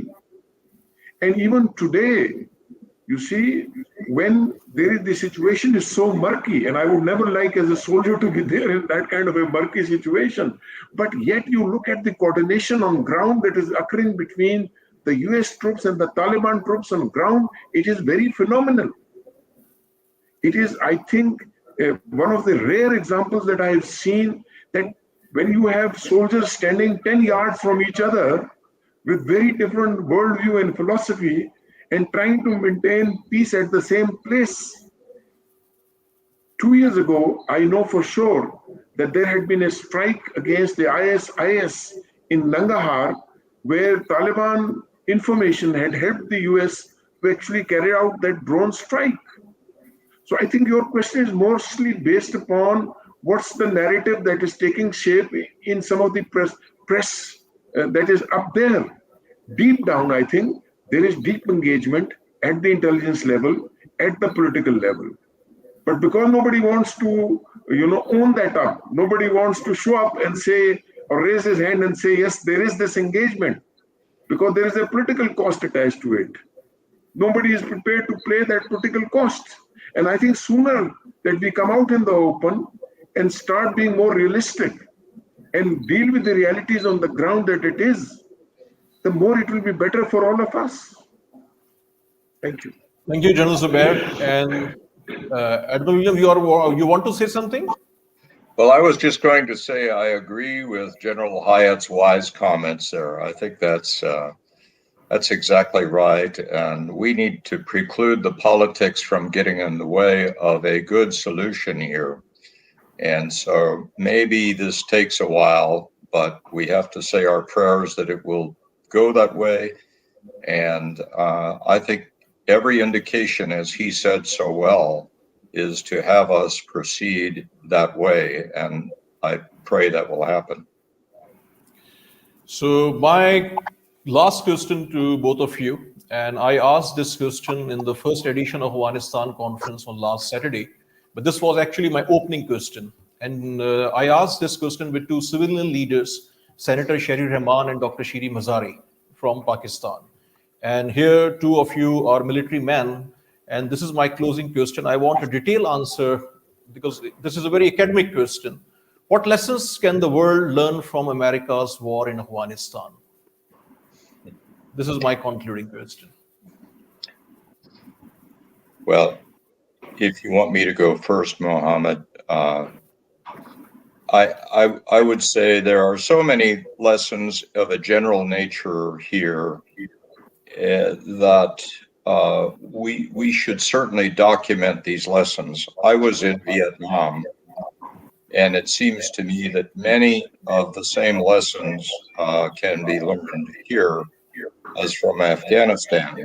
And we should not allow the years between events like Vietnam and Afghanistan to preclude the headline lessons learned. The United States, I believe, and I think many Americans, both political parties, but most Americans believe that nation building is not something that is going to be successful in any case. That we cannot, as I think General Hyatt said earlier, we cannot go in and establish a new national culture, a new direction, a new religion. We have learned that lesson, I think, in two instances, Vietnam and here. I think that when we get intelligence that drives the national leadership to believe we are winning, I use that term loosely, that we need to be very cautious in the context of what I just said, that winning is not definable in the sense of all that is going on in Afghanistan unless you establish stability, peace, and a nation that has a foreign policy much like the one I referred to that Pakistan has stated in the founding documents. And so I am of the view that there are many lessons learned. I hope we will have pieced them together with Vietnam. The advice of a military general in the field may not be the overall best advice for a leader of a country not to refer to a particular win in a portion of the country, but to refer to the overall direction of where the people in that country are likely to be shifting. And I don't think the United States has done this very well. So I think many of the things both the general and I have been talking about relate to a common theme of peace and a better relationship with other countries, support from other countries for the right things, and taking a turn now for a new future, again, for our children. And so I just leave my comments there now. Thank you, Admiral Owens. Now, General Zubair, please. I'll give you 5 bullets of lessons which I think are important. 1, never go against the lessons of history. 2, ideology cannot be beaten by force. 3, imposed orders will never sustain. 4, occupation never works in the long term. And last, but the most fundamental, we should be aiming not at winning war, but we should be aiming at winning peace. And that can only be done by winning over the people. It's a very good conclusion. So I'm grateful to Admiral Owens and General Zubair Mahmood Hayat for your valued participation. I think this is a very academic session, brilliant contribution from both of you. And with this session, we are closing this second part of the Afghanistan conference. There are few thousand Pakistanis are attending this conference, not only from Pakistan, but from different countries, the Pakistani diaspora, as well as the international community is also participating. A few hundred foreigners from various countries are attending this virtual conference on Afghanistan. And this is the second part. And I want to share all of you again. I want to repeat that on coming Thursday, we will upload the complete report of both editions of Afghanistan conference at our website, nutshellconferences.com. And I'm again grateful to all our speakers, panelists, moderators, and our closing session keynote speakers, Admiral William Owens, and also General Zubair Mahmood Hayat. And with this note, we are closing this conference. The conference is adjourned. Thank you very much. Very much.